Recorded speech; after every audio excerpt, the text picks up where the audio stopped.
request them to please come inside and take their seats.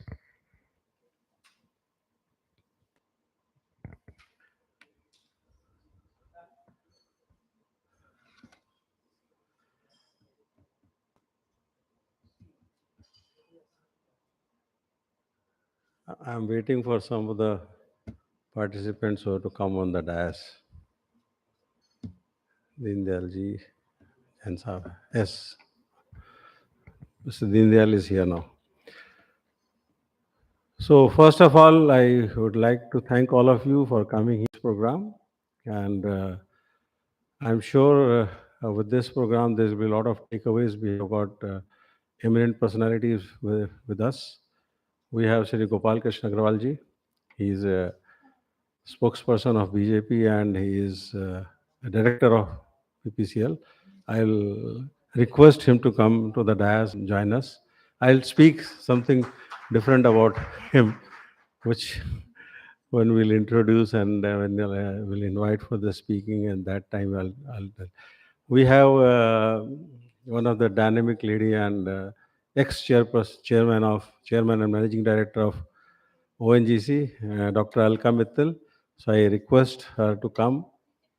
I'll tell her about later stage what she has done and what she is actually.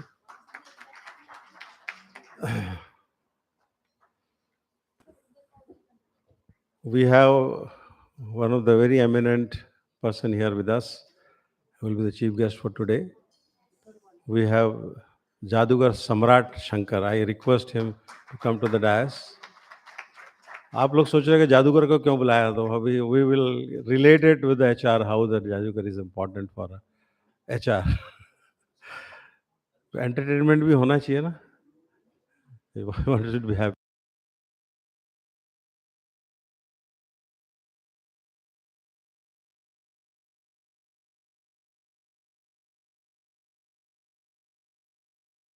She will take over. Very dynamic HR. She's an engineer. She has done BTech and MTech, and after that she has chosen for HR, I think, and she's enjoying that. उनको ऐसा लगता है मैं कुछ धर्म का काम कर रही हूँ, लोगों को बुलाना, उनको नौकरी देना.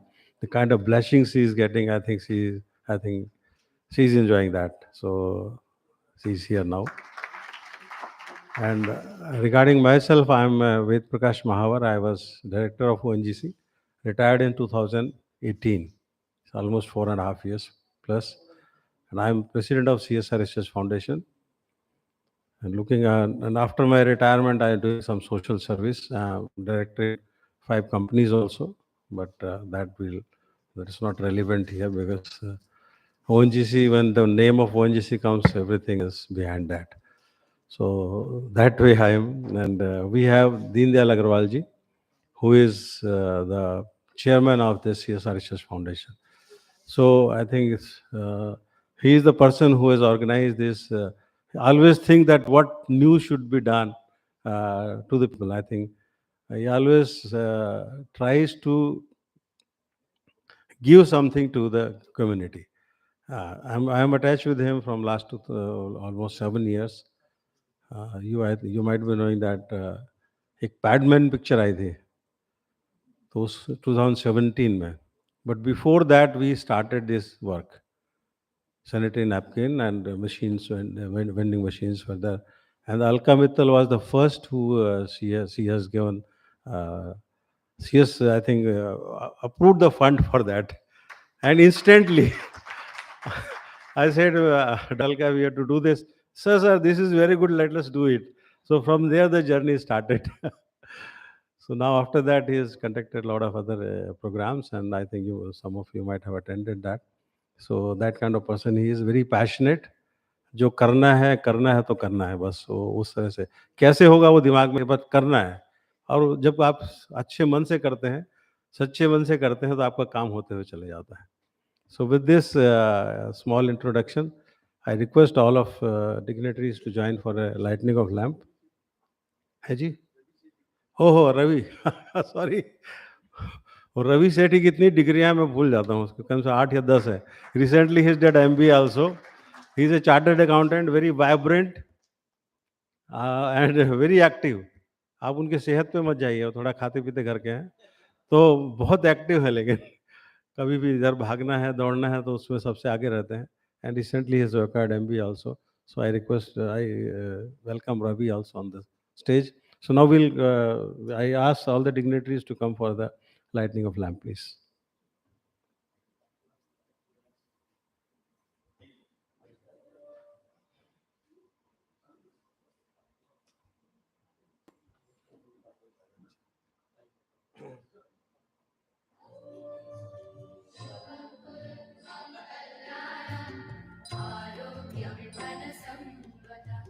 शुभं कुरुत्वं कल्याणम् आरोग्यं धनसम्पदम् शत्रुबुद्धिविनाशाय दीपज्योतिर्नमोऽस्तु ते दीपज्योतिर्नमोऽस्तु ते दीपज्योतिर्परब्रह्म दीपज्योतिर्जनार्दनः दीपज्योतिर्परब्रह्म दीपज्योतिर्जनार्दनः दीपो हरतु मे पापम् सन्ध्यादीपनमोऽस्तु ते ओ दीपब्रह्मरूपस्त्वं ज्योतिषां प्रभुरव्ययः ओ दीपब्रह्मरूपस्त्वं ज्योतिषां प्रभुरव्ययः आरोग्यं देहि पुत्रांश्च पतिं स्वच्छामि मे सदा रविरस्तं समारभ्य यावत् सूर्योदयो भवेत् रविरस्तं समारभ्य यावत् सूर्योदयो भवेत् यस्य तिष्ठे गृहे दीपः तस्य नास्ति दरिद्रता शुभं कुरुत्वं कल्याणम् आरोग्यं धनसम्पदः शुभं कुरुत्वं कल्याणम् आरोग्यं धनसम्पदः शत्रुबुद्धिविनाशाय दीपज्योतिर्नमोऽस्तु ते दीपज्योतिर्नमोऽस्तु ते शुभं कुरुत्वं कल्याणम् आरोग्यं धनसम्पदः शुभं कुरुत्वं कल्याणम् आरोग्यं धनसम्पदः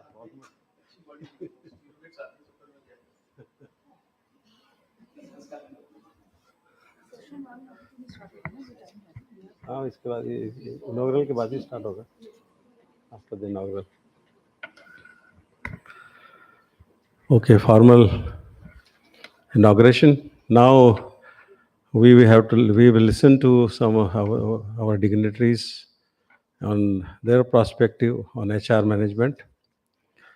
Before I call Mr. Deendayal Agarwal for a welcome address, you might be thinking why we are called Jadugar Samrat Sankar.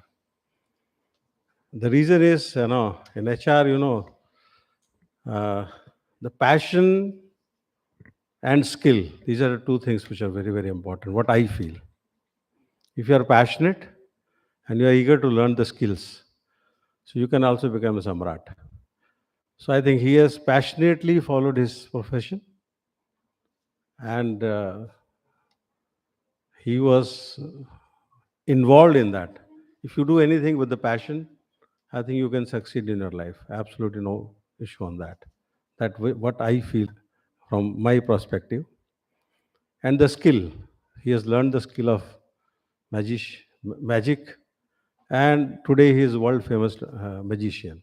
So this is the way we have to work, and that is the reason we have called him, just to showcase that if you have a passion, you have a skill, and want to acquire skill, you can become a Samrat. That was the reason. Now I request Deendayal ji for a welcome address. Mr. Deendayal, please.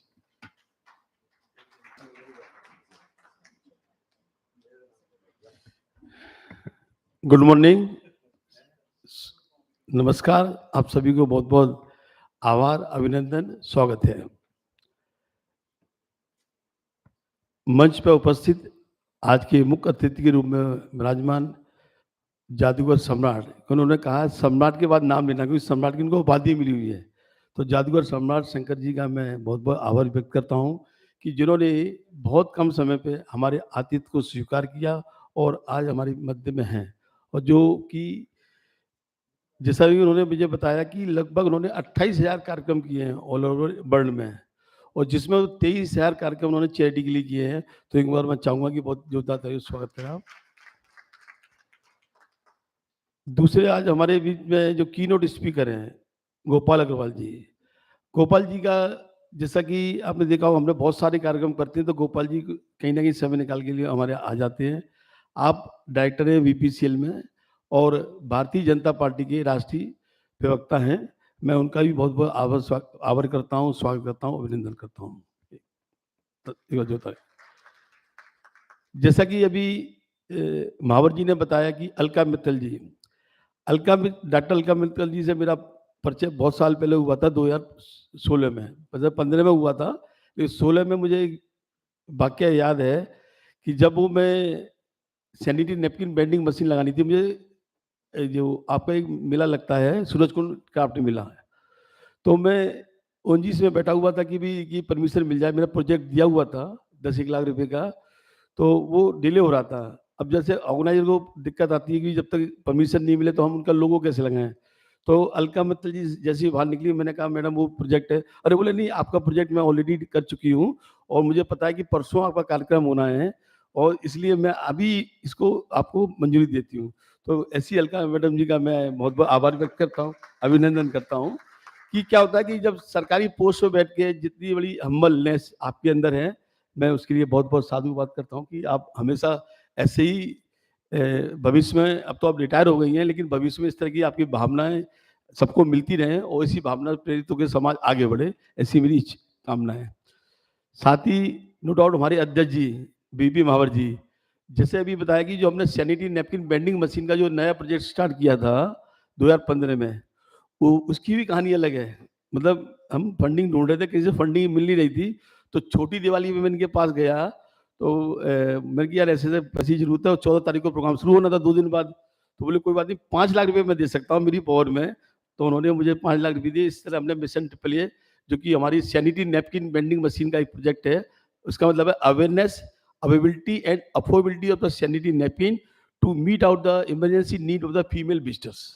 क्योंकि 2015 तक कोई भी मेले में कोई machine नहीं लगती थी, अगर आप देखें, कई बार गए होंगे आप, तो हमने धीरे-धीरे हमारा बेंडिंग मशीन लगाना शुरू किया, जिससे कि कोई लेडीज आती है, she spend 6 to 8 hours in the trade fair, कल को उसको अचानक मेंस्ट्रुएशन हो जाते तो कहाँ से नैपकिन लेगी? तो इसलिए हमने प्रोजेक्ट शुरू किया, उसको एलसी गोयल जी ने अप्रूव किया, तो उसके लिए मैं महावर जी का भी आभार व्यक्त करता हूँ। और जैन साहब बैठे हैं, जैन साहब को भी आप सुनेंगे। सेकंड सेशन में आप हमारे मॉडरेटर भी हैं। रवि सेठी जी अपने ही छोटे भाई की तरह हैं और चार्टर्ड अकाउंटेंट हैं। और सबसे बड़ी बात, कार्यक्रम जो हो रहा है सीएसआर रिसर्च फाउंडेशन का, लेकिन कभी-कभी किसी कार्यक्रम के पीछे जो मेन बिहाइंड द प्रोग्राम होता है, वो हमारे बीच शेफाली जी हैं। मैं इनके लिए चाहूँगा कि एक बार जोरदार तालियों से आप इनका स्वागत करें, क्योंकि क्या होता है कि कभी-कभी कहते नहीं है कि सक्सेस में, तो आज के कार्यक्रम में किसी महिला का अगर हाथ है तो शेफाली जी का है। तो मैं शेफाली जी की बहुत आभार व्यक्त करता हूँ। और साथ ही मैं एक बात ज़रूर कहना चाहूँगा कि कोई भी कार्यक्रम, कैसा भी कार्यक्रम हो, बिना पार्टिसिपेंट, जो हमारे पार्टिसिपेंट हैं, इनके बिना सक्सेस नहीं हो सकता। तो मैं चाहूँगा आपका भी बहुत-बहुत आभार व्यक्त, अभिनंदन, स्वागत करता हूँ। और हमारे बीच एनबीसीसी और के डायरेक्टर साहब भी बैठे हुए हैं, तो मैं चाहूँगा कि एक बार आप खड़े हों, तो आपका भी स्वागत करते हैं।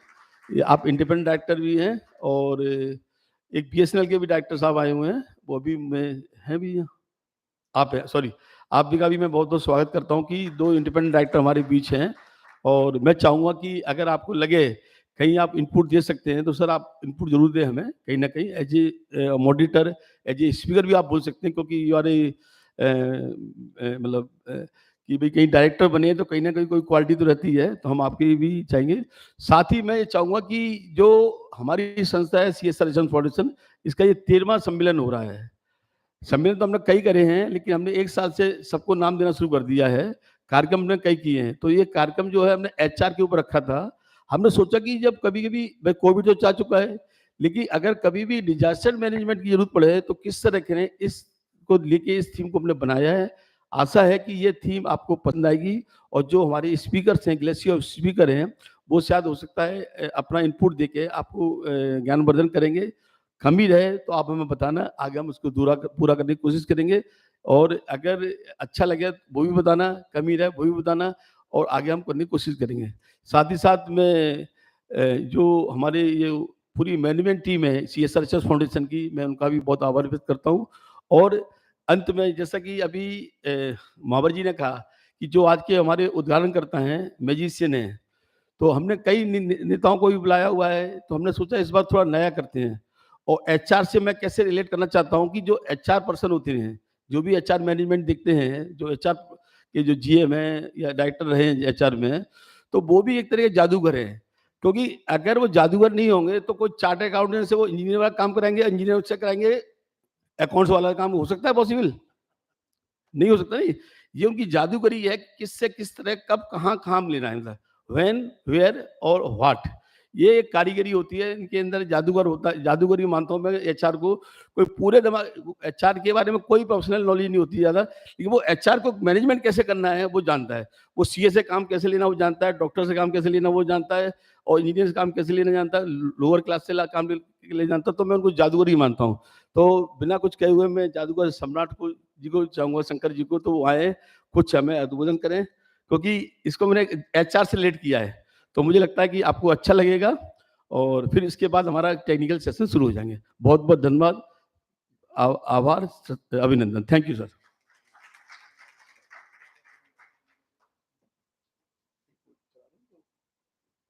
इंट्रोडक्शन चला दिया सर?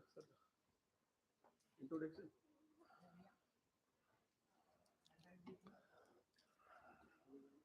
इंट्रोडक्शन चला दिया?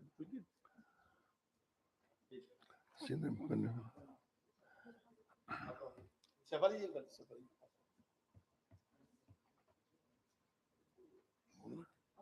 पहले बोलना।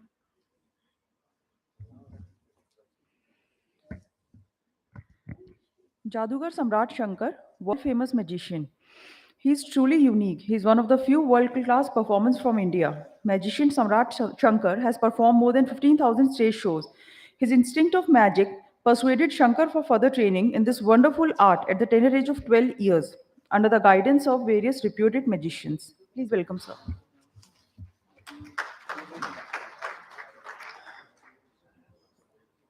CSR रिसर्च फाउंडेशन के चेयरमैन श्री DD अग्रवाल जी और सभी अतिथिगण, प्यारे महानुभाव, आज आप लोगों ने मुझे ऐसा मौका दिया, क्योंकि सभी CA सभी जादूगर होते हैं, जैसे भाई साहब ने कहा, वो सभी जादूगर होते हैं।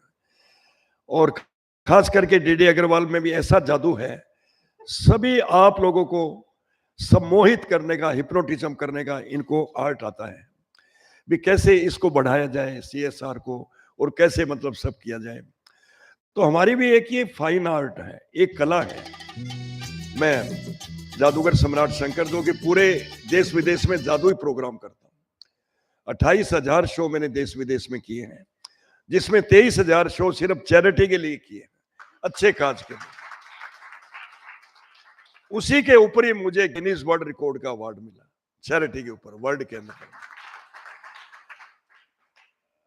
बाकी तो स्टेज पे हम लोग एलिफेंट वेनिस करते हैं, बड़े एल्यूजन शो है हमारा। आपने देखा होगा मोटरसाइकिल आंखों पे पट्टी बांध के चलाना, यानी इसमें हिप्नोटिज्म, ट्रिक्स एक आर्ट है। यहाँ तो एक झलक के रूप में आपके सामने इन्होंने कहा था भी 2-4 आइटम वैसे ही, क्योंकि हमारा खुद का स्टेज होता है, कुछ सीक्रेसी भी होती है। लंदन में हमने पूरी घड़ियों का टाइम चेंज कर दिया था, मास हिप्नोटाइज। 1-1 घंटा लेट पहुंचे थे शो में, तो वो अब तो खैर सही टाइम है वैसे, नहीं तो टाइम चेंज कर देते। तो इसलिए DD अग्रवाल जी का हम बहुत आभार प्रकट करते हैं, और जिन्होंने आप लोगों का दर्शन करने का मौका दिया। और वास्तव में इनकी एक कला अलग है। अभी 2-4 मिनट आपको 1-2 मैजिक दिखाते हैं। स्टार्ट।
पर्यावरण हेतु एक पेड़ अवश्य लगाइए। ये हर में वैसे भी अमृत महोत्सव चल रहा है तिरंगे का, पॉलीथीन बचाओ पॉलीथीन हटाओ, देश बचाओ, पर्यावरण के ऊपर। और वास्तव में जादू क्या है, इसमें कुछ हिप्नोटिज्म, कुछ ट्रिक्स। अब आपको एक क्लोजअप मैजिक बताते हैं। कोई 20 पेपर हो, मानिए 20 पेपर है, एक कागज का टुकड़ा, अभी आपके सामने इसका कलर चेंज हो जाता है, रेड में, ब्लू में, ग्रीन में। आपकी आंखों को लगता है ऐसा होता नहीं। अब आपको क्या दिखाई देता है? अब इसको ऐसे करते हैं।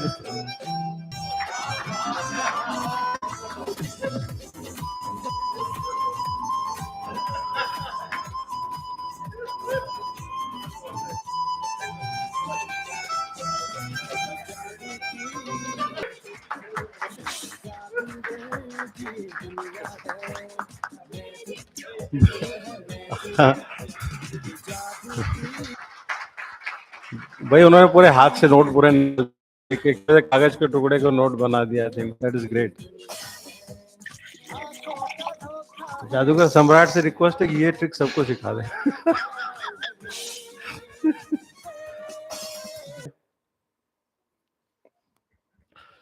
सो अभी आगे बढ़ते हैं। जादूगर ने अपना everybody know fresh, I think आपने देखा कि इन्होंने जादू में काफ़ी मैसेज भी दे दिया देश की एकता अखंडता का के बारे में और पर्यावरण बचाने के चक्कर से no to plastic. I think वो एक बहुत अच्छा मैसेज कन्वे किया उन्होंने।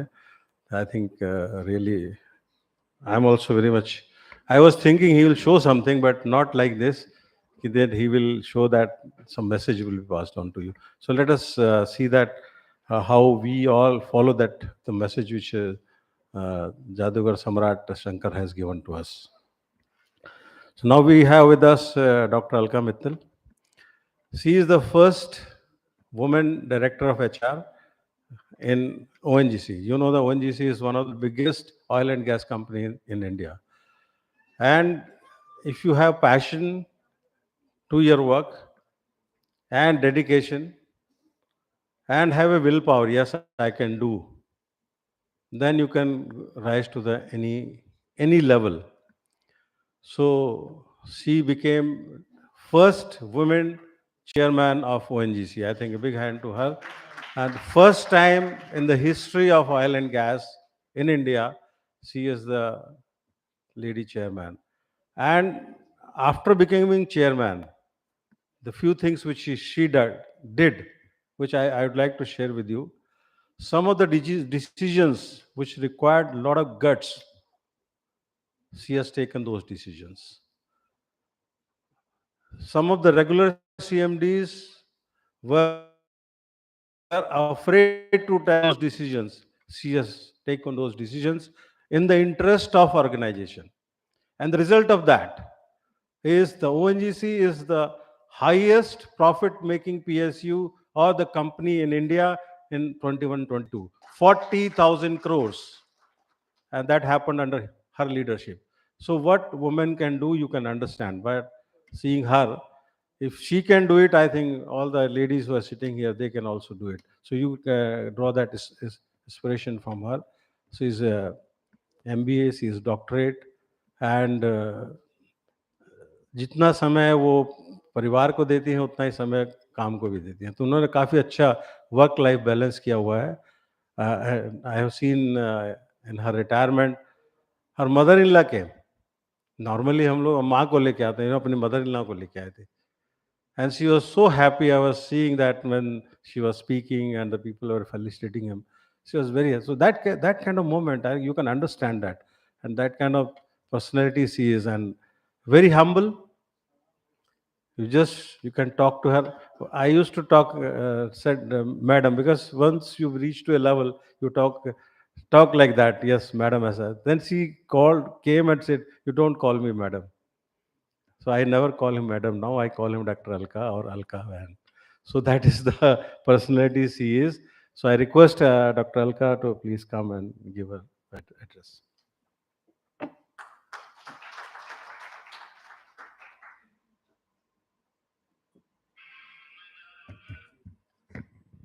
Greetings to all.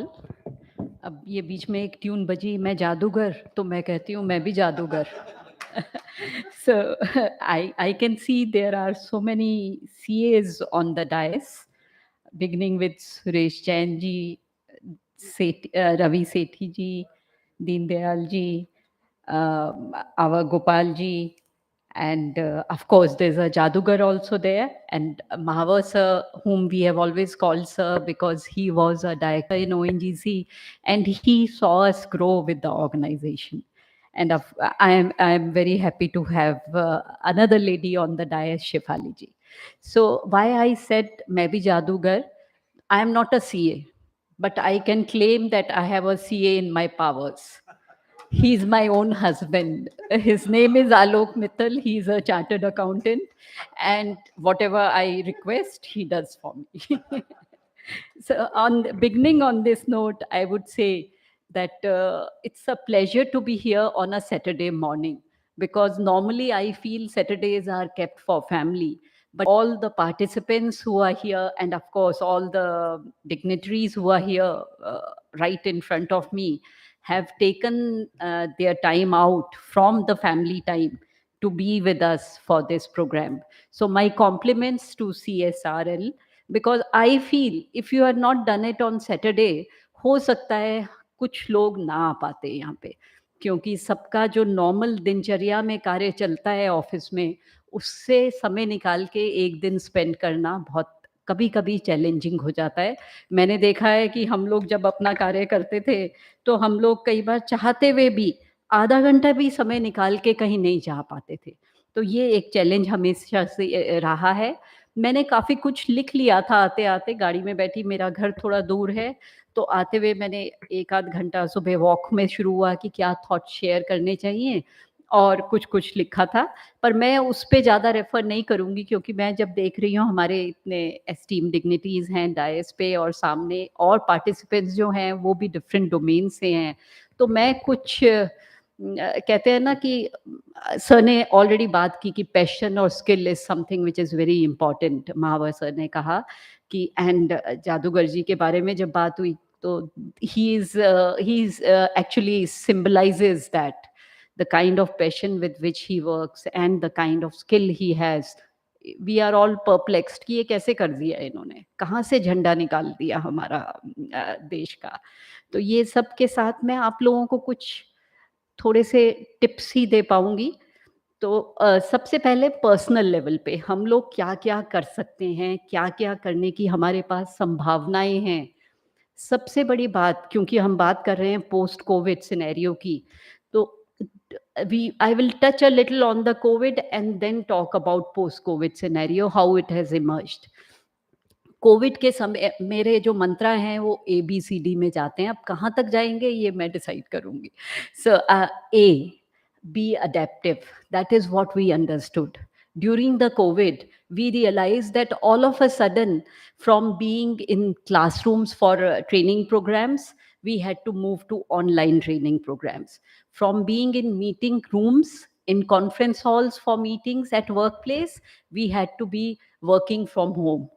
And it was not simple. Even me, though I always feel I am very tech savvy, I had hardly attended online meetings.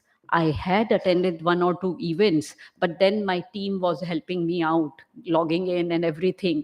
But sitting at home, all of a sudden we realized that we have to do it ourselves and we have to be connected with the world. Because despite lockdown तो था, पर कार्य चल रहा था. तो इस पे मैं आपको एक टच करूँगी. हम अभी ए पे हैं. इसमें मैं आपको एक टच करूँगी ओएनजीसी के बारे में क्योंकि मेरे तो रग-रग में ओएनजीसी बसता है. जैसे सर ने कहा वैसे ही वही हाल है. हम लोग कहते हैं वन्स एन ओएनजीशियन फॉरएवर ओएनजीशियन. सो ओएनजीसी में हम लोगों के लिए ये था कि चाहे दुनिया में लॉकडाउन है, पर हमारा कार्य चलते रहना है. हम लोगों को फील्ड्स में जाना था, हमारे कलीग्स फील्ड्स में काम कर रहे थे, उनके लिए कोई लॉकडाउन नहीं हो सकता था. वो वर्क फ्रॉम होम नहीं कर सकते थे. तो जब वो काम कर रहे हैं तो हम लोग कैसे पीछे रहेंगे. हम लोग पहले शुरू में 10-15 दिन हमने घर से किया, फिर हमने पासेस लिए और हम लोग भी पहुंच गए office. I am talking about the board of ONGC, the EC members, functional directors of ONGC. हम लोग ऑफिस में बैठते थे, सब लोकेशन से, फील्ड से ऑनलाइन कनेक्ट करते थे, सिर्फ इसलिए कि हम उनसे पूछते थे आपका हाल ठीक है, आप ठीक ठाक हैं। उस समय एचआर का एक नया रोल आ गया। एचआर नॉर्मल लोगों के क्लेम्स प्रोसेस करना, लोगों को ट्रेनिंग करवाने के बियॉन्ड बहुत कुछ करने लगा। हमारा एचआर लोगों के घर पे फ़ोन करता था, जो हमारे फील्ड पर्सनल थे उनके घर पे फ़ोन करके पूछता था आप सब लोग ठीक ठाक हैं, आपको कुछ ज़रूरत हो तो हमको बताइए, क्योंकि आपका फैमिली मेंबर कहीं दूर ओएनजीसी के लिए कार्य कर रहा है। तो जब when it happened like this, all of a sudden HR professionals became core professionals. They became a part of the core team. मैंने देखा when we were sitting in conference hall with our EC members, our functional directors, at almost every point they used to ask me, ma'am, आपका क्या view है? Because they realized it is all about HR. So all of a sudden, we as HR professionals came to the center of the table. Of course, chairman was the one who was driving all these initiatives, and all directors were ensuring that our operations go on. But HR was at the core because we were the ones who were providing all support. अगर कोई SOP बनना है, protocol बनना है, Covid के चलते हमको किस तरह केयर करनी है, तो वो प्रोटोकॉल भी हम एचएससी के साथ बैठ के बनाते थे, और फिर उसको कम्युनिकेट करना है। मेरे को याद है जब कम्युनिकेट करने की बात हुई तो ये हुआ कि let us send the message to all our employees. I said if you are sending message, let us send it in regional languages, because our workers may not understand English or Hindi. So अगर आसाम में कहीं होगा तो ओहमिया में होगा, गुजरात में होगा तो गुजराती में होगा, तमिलनाडु में कराईकल में तमिल में होगा। इस तरह करके हमने कम्युनिकेशन करना शुरू किया। सो जब ये सब हो रहा होता है तो हमको लगता है कि एक ऑर्गेनाइजेशन, वी एज ऑर्गेनाइजेशन वो working for a larger cause, we were working to ensure that our nation remains fueled. So ये हुआ हमारे ए में, हम लोगों ने कैसे अडेप्ट किया as an individual and as an organization. B, when we are talking about B, we have to keep bettering ourselves, not only as individuals, as organizations also. So while the organization was bettering itself with the best of technology all along and continues to better itself now also, individuals have to be involved in that as well, because we have to keep improving, keep honing our skills, because otherwise we will become maybe irrelevant in the times to come. So B will be better. C is collaboration. We saw very aptly during the pandemic, and as it is in our operations at ONGC, we see अगर हम सब साथ नहीं हैं तो हम कुछ नहीं कर पाते, क्योंकि अगर रिग फ्लोर पे कोई है तो वो एक टीम है, एक इंडिविजुअल कुछ नहीं कर सकता. So with that in mind, we understand that collaboration is something very important. So A, B, C हो गया. अब D, something which was taught to us very, very aptly during the COVID was do it yourself. चाहे घर में झाड़ू पोछा करना है, चाहे घर में स्नैक्स बनाने हैं, या घर में अपना बच्चों को पढ़ाई करानी है, सब कुछ अपने आप करना है. And same thing was being practised by us at work place. मेरे ऑफिस का जो एज डायरेक्टर एचआर सेटअप था उसमें हम 15 लोग थे, पर मैंने डिसाइड किया कि नहीं, सिर्फ 3 लोगों को एक बार में एक्सपोजर होना चाहिए. तो मैं हमेशा जाती थी और 2 लोग और आते थे, और हम लोगों ने ये इंश्योर किया कि जो आ रहे हैं वो भी सेफ रहे, और जो नहीं आ रहे वो तब ड्यूटी पे आए जबकि ये लोग अपना घर पे रह के थोड़ा सा घर का ध्यान रख पाएँ, क्योंकि सबको घर का काम तो करना ही था. सो इस तरह से हमने अपना मैनेज किया, do it yourself.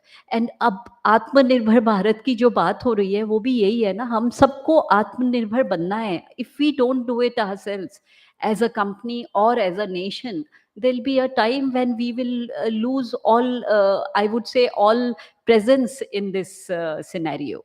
So do it yourself, get skills, get to do your job yourself was something which was very important, whether it was at home or at workplace. So D हो गया. अब आया हमारा E. E के लिए मैं I am always for that E, you know, empathize and empower the people around you. Empathise करने से ही हमको पता लगता है कि दूसरे, अगर हम दूसरे के इंसान के बारे में सोचते हैं, उसके शूज़ में जाके, तब हमको पता लगता है what we are required to do. And whenever I could do that, you know, whenever I could do a little for a person in a day, I would feel my day is made.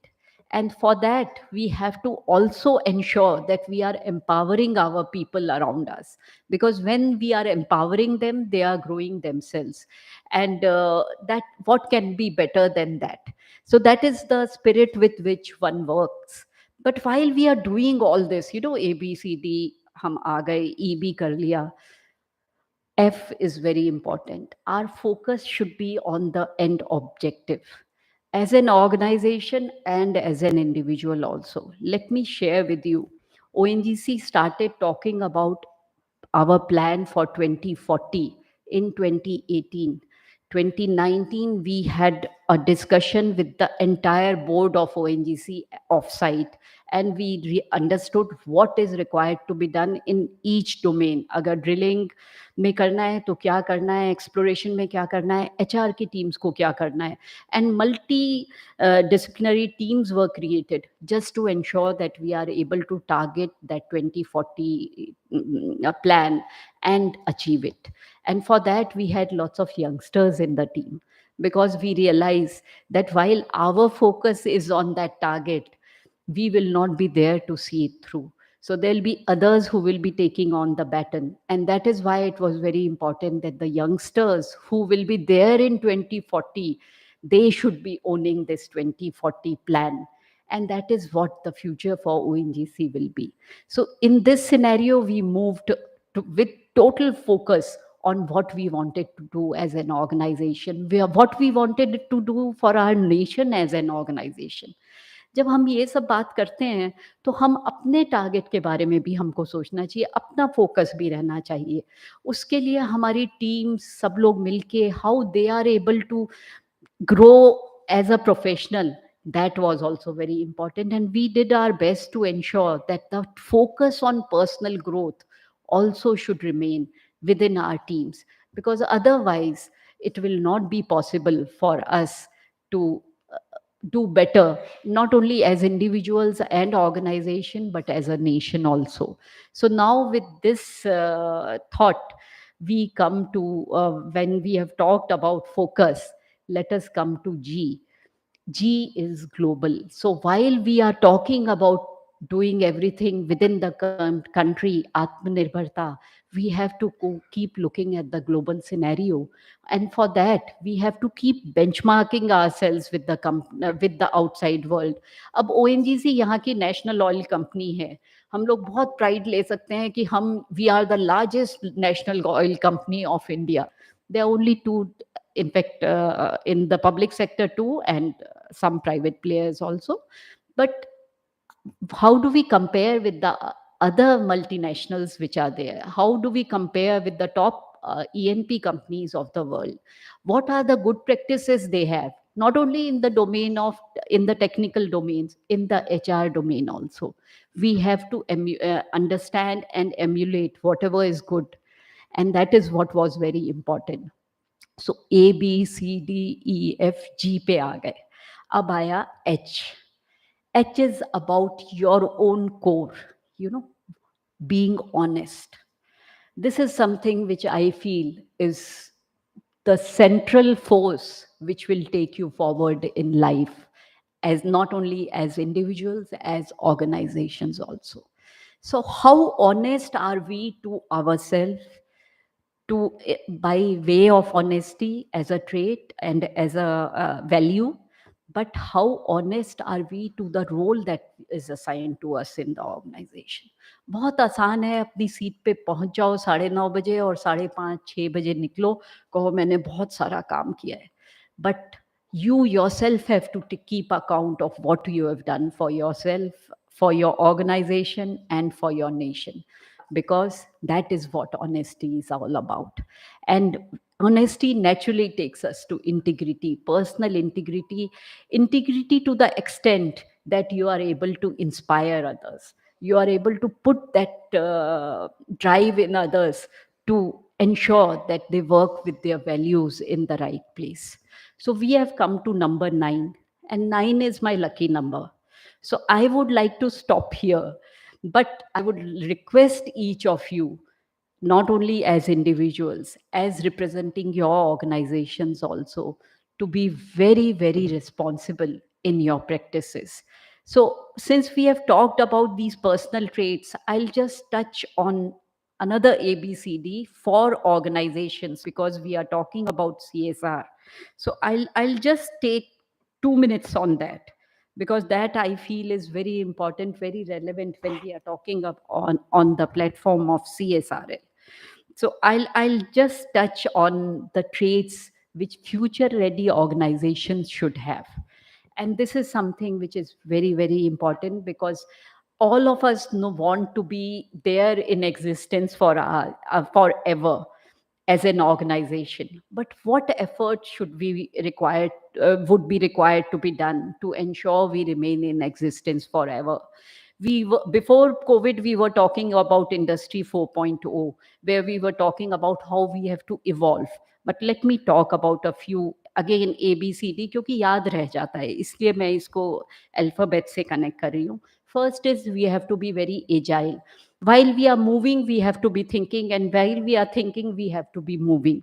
Very important for all of us. Second is building collaboration and teamwork. I have touched on it in the personal traits, but as an organization, definitely we have to be there. And then continuously learning and evolving and innovating.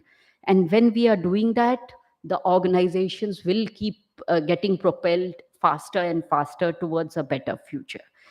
And for that, digital and technological edge has to be there on our side. However much we can invest on going digital, on building, honing our digital skills is going to be very important. And while we are all doing all this, employee experience. Imagine the 13th meet here, 13th event that we are doing is talking about what we can do for HR and what HR can do for the organization. So employee experience has to be memorable, then only things will remain in focus, I would say. And for that, further, we are coming to A, B, C, D, E कर लिया. F है flexibility. We have to be adaptive, as I touched upon. And the seventh, because of which I read out all these 6 also, which were in a way repetitive. Seventh is giving back to society, social responsibility. Social responsibility and sustainability should be talked about in the same sentence. Organizations which are socially responsible will definitely be sustainable. And that has to be kept in our mind when we are going about our business. Because we are, despite all the CAs may have a different view here, business is not here, not in existence for profit. It is to take care of the triple bottom line. And for that, if we want to remain there in existence forever, we have to be sustainable and we have to be very, very responsible as companies. So thank you so very much. I just shared a few thoughts. I am sure a lot will be coming your way during the day. We have eminent experts here. So have a very enjoyable day, absorb as much as you can, learn as much as you can. And even if you are able to take away a few things, 2 or 3 things today, that would make your day. And I will just share my personal thing with you. At the end of each day, I always think of 2 things before I go off to sleep. One is, what good I did I do to make someone smile today? And that is something which gives me very good sleep, when I am able to remember, अच्छा ये कोई individual आए थे, इनको claim जल्दी से process कराना था, मैंने इमीडिएटली उस पे अपने सिस्टम पे काम करके उनका क्लेम कर दिया और वो बड़ा थैंक यू करते हुए गए और मेरे को बड़ा अच्छा लगा, अंदर से खुशी हुई, एक उमंग आई. Second thing I always feel is what have I learn today.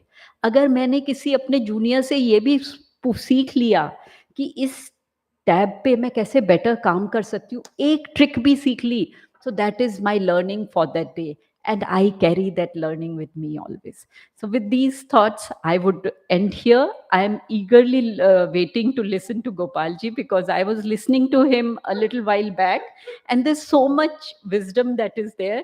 I was just like a school teacher talking to you about ABCD. Now we have experts here. We will be willing to, so happy to listen to him. Namaskar.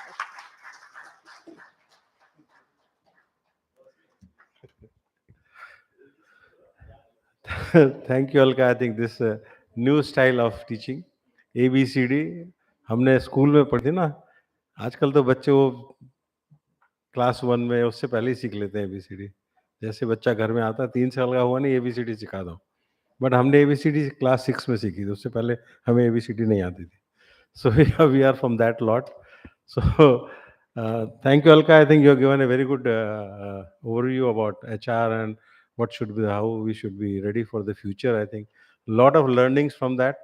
One incident I'll share for Alka, that she wanted to learn things from the field because she was in HR. She wanted to understand how people work in field and what are the different problems they are facing in the field. The first I have seen, when she was landing in any of the workplace, she used to go to the field first. Go there, listen to the people, and come back with a lot of problems. But on the way, she used to think that, yes, which are the problems which I can solve in a day or two. So when you're coming back to the office, one learning I'm just sharing with you. And you come to the office, the union and everybody is sitting with you, and people are sitting and discussing, and they will raise, when the director has come, definitely a lot of points will be there to so these are our issues, ye humko chahiye, aisa chahiye. And what she used to do, she said, okay, I'll do this today, and rest we'll discuss in the office. So that is another way of managing the things. So once people will be very happy, yes, director has came and she has solved the problem very quick. So that is the way she was functioning in ONGC, and a lot of learnings. Now we have Gopal Agarwal ji, Gopal Krishna Agarwal ji, and I think he don't need any introduction. You might have seen him on TV many times. She is very closely associated with our finance minister wherever she goes. I have seen him in Bangalore in one of the program, and she is giving, I think he is giving tips to her that how you can manage the finance, because definitely Nirmala Sitharaman ji was not the finance person, but the brain behind that is, I think, Gopal Agarwal ji. Gopal ji has done so many things, and if you see otherwise, as a chartered accountant, he has come out with a lot of scheme for MSMEs. How we can empower MSME, because you have seen the MSME sector is doing such a wonderful job in this country. Our GDP, I think more than 50% is coming from MSMEs. So he is empowering, doing that job to how we can empower the MSMEs so that we can. And HR front, I think we can't have anybody better than him who is teaching a minister, so you can understand what kind of skill he is having. Because I have seen in one or two interaction when I went to his office also, there I have seen that how he is conducting and how he is taking the team together. So that kind of abilities he is having, and he is a director of BPCL. And under his leadership, I think in one of the program in Guwahati, I have seen BPCL has grabbed 13 innovation award. I think this is one of the very big thing, and BPCL is leading the world in innovation. They are giving such a good ideas to the world that they are saving money in the processing of crude oil. So that kind of thing, and I don't know how he is doing that, but I think that in the management meeting or in the board meeting, he'll be definitely giving some tips that how we can go ahead with that. So I was very happy to see that the company BPCL is doing, and then I immediately remember Gopalji is there, so definitely things is going to happen. So with this small introduction, I call Gopalji and to give his overview on this HR.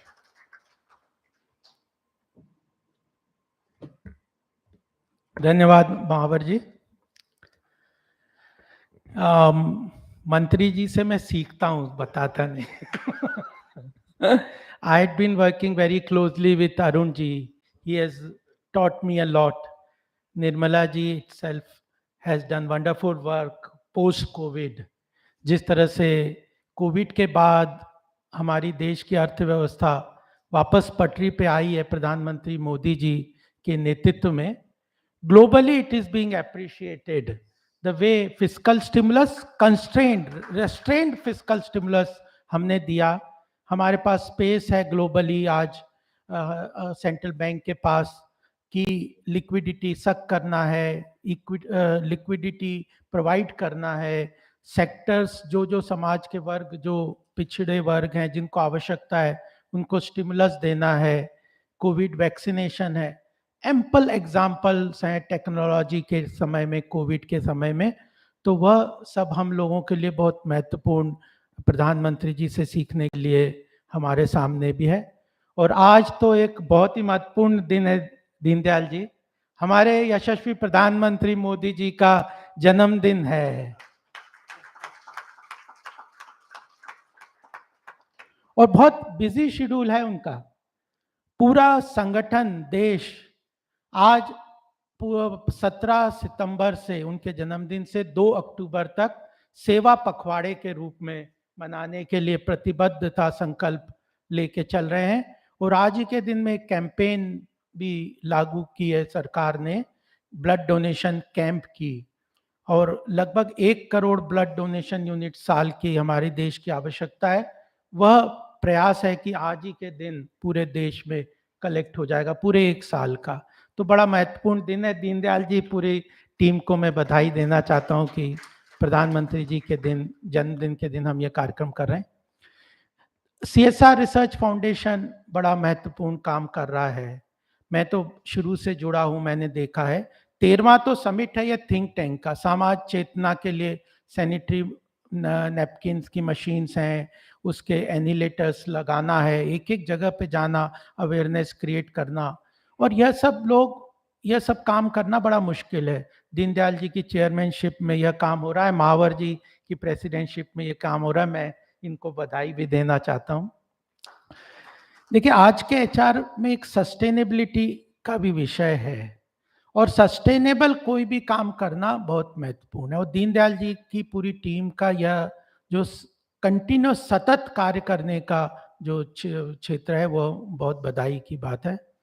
मेरे साथ जादूगर सम्राट शंकर जी को हमने देखा, जो संदेश दिया प्लास्टिक फ्री इंडिया के बारे में, वो महत्वपूर्ण है। देश के तिरंगे की शान के रूप में हम लोगों ने सामूहिकता से उनके जादू को देखा। मैं उनका अभिनंदन करना चाहता हूँ। रवि जी, शेफाली जी, ये सब का कार्यक्रम जो है वो सक्सेसफुल होगा, उनको अभिनंदन भी देना चाहता हूँ। और अलका जी के बारे में मैं एक बात कहना चाहता हूँ। अलका जी, देखिए, मैं 3 कंपनीज में PSUs में रहा हूँ। निपको में सबसे पहले था, बैंक ऑफ बड़ौदा में था, अब BPCL में हूँ। मिनिस्ट्री के कई ऑर्गेनाइजेशंस में काम किया है, MSME और ICSI, IICA, सब में अलग अलग लेवल पे काम किया है। बहुत डिफिकल्ट होता है मैनेज करना चीज़ों को। 2 ऑब्जेक्टिव है, 3 ऑब्जेक्टिव। किसी कॉर्पोरेट सेक्टर में एक ऑब्जेक्टिव किसी को जीवन में लेके चलना है तो कितना मुश्किल होता है। PSUs के लिए सामाजिक चेतना के साथ समाज के गवर्नमेंट के ऑब्जेक्टिव को भी पूरा करने का एक लक्ष्य होता है और प्रॉफिट मोटिव को। तो ONGC को जिसने लीड किया हो, उनके बारे में क्या कहना कि इंडिया की सबसे बड़ी profitable PSU companies which has created a very good value for the country, उसके लिए बहुत आपका अभिनंदन, आपने उसको लीड किया। देखिए, आज का यह जो प्रोग्राम है, इस पे मैं पोस्ट कोविड के ऊपर हम चर्चा करना चाह रहे हैं HR के लिए।